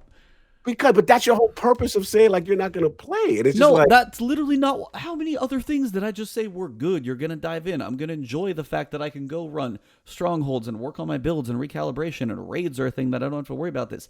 I'm just saying that piece of the Dark Zone still like burned me, and then I walked in and I'm just like, it still has that feeling. There's like 85% of the game that's still awesome, and I'm looking forward to a lot of it, and I'm gonna play it because believe me, I play all of these, but that's just the one piece that still. As a solo, and that's what I'm saying. And you're arguing on me that like a solo player walking into the Dark Zone is gonna have a great time, and I'm like, yes, they can. Yes, they can. Just because you had a bad experience does not scar it for the rest of the world. That's what I'm trying to say. It's literally equivalent of jumping in comp or trials for the first time, getting wrecked, and taking your ball and going home because you had a bad experience. That's all I'm trying to say. I get it. It may not be for you, but all I'm trying to say is you don't understand every aspect so that you can get better as a solo player. That's all I'm saying. Let's try to get the information to try to get better as opposed to saying it sucks. That's all I'm saying. Now, after that, then we can deal. But we're going to bring some people in. That's fine. I was very specific on one point, so that was all. But I'm looking forward to a lot of this. So there's going to be not enough time for me to play all these 3 games. Anthem sounds like it may have some waiting to do, so not a big rush, it feels like, on doing some of that stuff. And then Destiny's going to probably have its like weekly shot of a quest, and Tuesday and Friday, and then I'll be probably grinding a lot of Division 2. So in the time that you jump on PC, feel free to say hello. I will. But I mean, hey, I'm glad you got a copy, so at least we'll be able to jump in a little bit, because you'll probably no life it on Xbox. And then probably be on my pace on PC, so that'll probably be all right. Yeah, no, I'm coming. We're gonna do this thing, man. Be nice if they had cross save though. Then you could just jump in with me and just work stuff. That's what they need, Pat. Oh my god, I can't wait for next gen. Just in general, just cross platform. I know can have its issues of like certain things. Cross save. Too many people have APIs and things like that. You just pull data. Bam! I have my stuff. Go. Like. That shouldn't be an issue. So I think we're there. We're right at the cusp. Right now we're in the transitionary phase, but we're close. Well, shout out to everybody who hung out with us for 3 damn hours. This is like our longest last word long point probably ever. And vote in the community. Can we get Division out of the last topic? It's gonna move. It's gonna move. It's gonna move. Shine. It's gonna move. Yes, Jesus Christ. We're gonna bring it up. I don't know if I can't put it at the top though. I can't put it above Destiny, but I'll put it at number 2. I'll put it at number 2 because right now I feel like it's about to earn that spot big time. The game that's actually broken at the bottom. Let's get the game that got no content. The busted game fell to the bottom. Fair point. All right, cool. We can work with that. I can do that. So, all right, guys. Zur is going to be live in literally 5 minutes. So I'm going to switch over and jump on that. Yes. But you guys know where to find us. It's Ebontis everywhere for me. It's Twitch, Twitter, YouTube. If you guys haven't followed, like, subscribe, all the good stuff, please do. It helps us out, of course, in everything that we are trying to do. And to all of you guys out there in both chats, it's been awesome this morning. Thank you guys for the support and hanging with us for this forever long discussion. Follow my Twitter. And if you guys see the YouTube videos, I'm working on audio places for this. It's not been approved on all platforms, but there's a couple that's out there. So even just like anchor.fm, it's an app. You could literally listen to it there. And I'm waiting for like the big stuff like iTunes and Spotify, and crossing my fingers that happens. But audio only is coming. So that's in the works. Nice. Can't wait, man. Because what about you? A lot of people requesting that, so that's really cool that we finally got that going. Yeah, man, same old deal. Me at Lord Cognito on Twitter, all that good stuff. The Lord's Day returns on Sunday, and we shall return with the Multiverse podcast. Got a little new series I'm doing where I bring kind of new podcasts on that maybe people haven't heard of, and these guys, they've been doing it for a little bit. And they kind of have a unique vein, more of a the timing is good because Captain Marvel is out, and they kind of do gaming as well as comics and stuff like that. So shout out to Anchorman V, Mike P, The Truth, and I believe Nick Marseille So yeah, we're gonna have 3-man thing, do a little history, some gaming, latest topics, what's going on in the industry. I think Sony's also dabbling with more remote play and also streaming to devices kind of in the Xbox vein. Yeah, iOS and stuff. Yep. So we'll have the topics about, a whole bunch of varied topics going to be cool. So check us out Sunday, 1 p.m. Eastern. Also, check out the website if you guys haven't already, lordsofgaming.net. As you've seen, Absolutely. yeah, PD has some great articles. Hopefully, I'm trying to get some more Ebontis walkthroughs up there, man. Get that going. That'd be great. Try to nudge him in that direction. But hey, I'll write him if you don't want to write him. But now, all jokes aside, man. Yeah, appreciate the love. It's been cool. We got some great stuff coming with that, and yeah, look forward to us this Sunday. And I also am going to see what you call Captain Marvel as well on Saturday, so Nice. I can actually Yeah. make my assessment. Well, let me know your thoughts when you see it for sure. Absolutely, man. But that's all I got.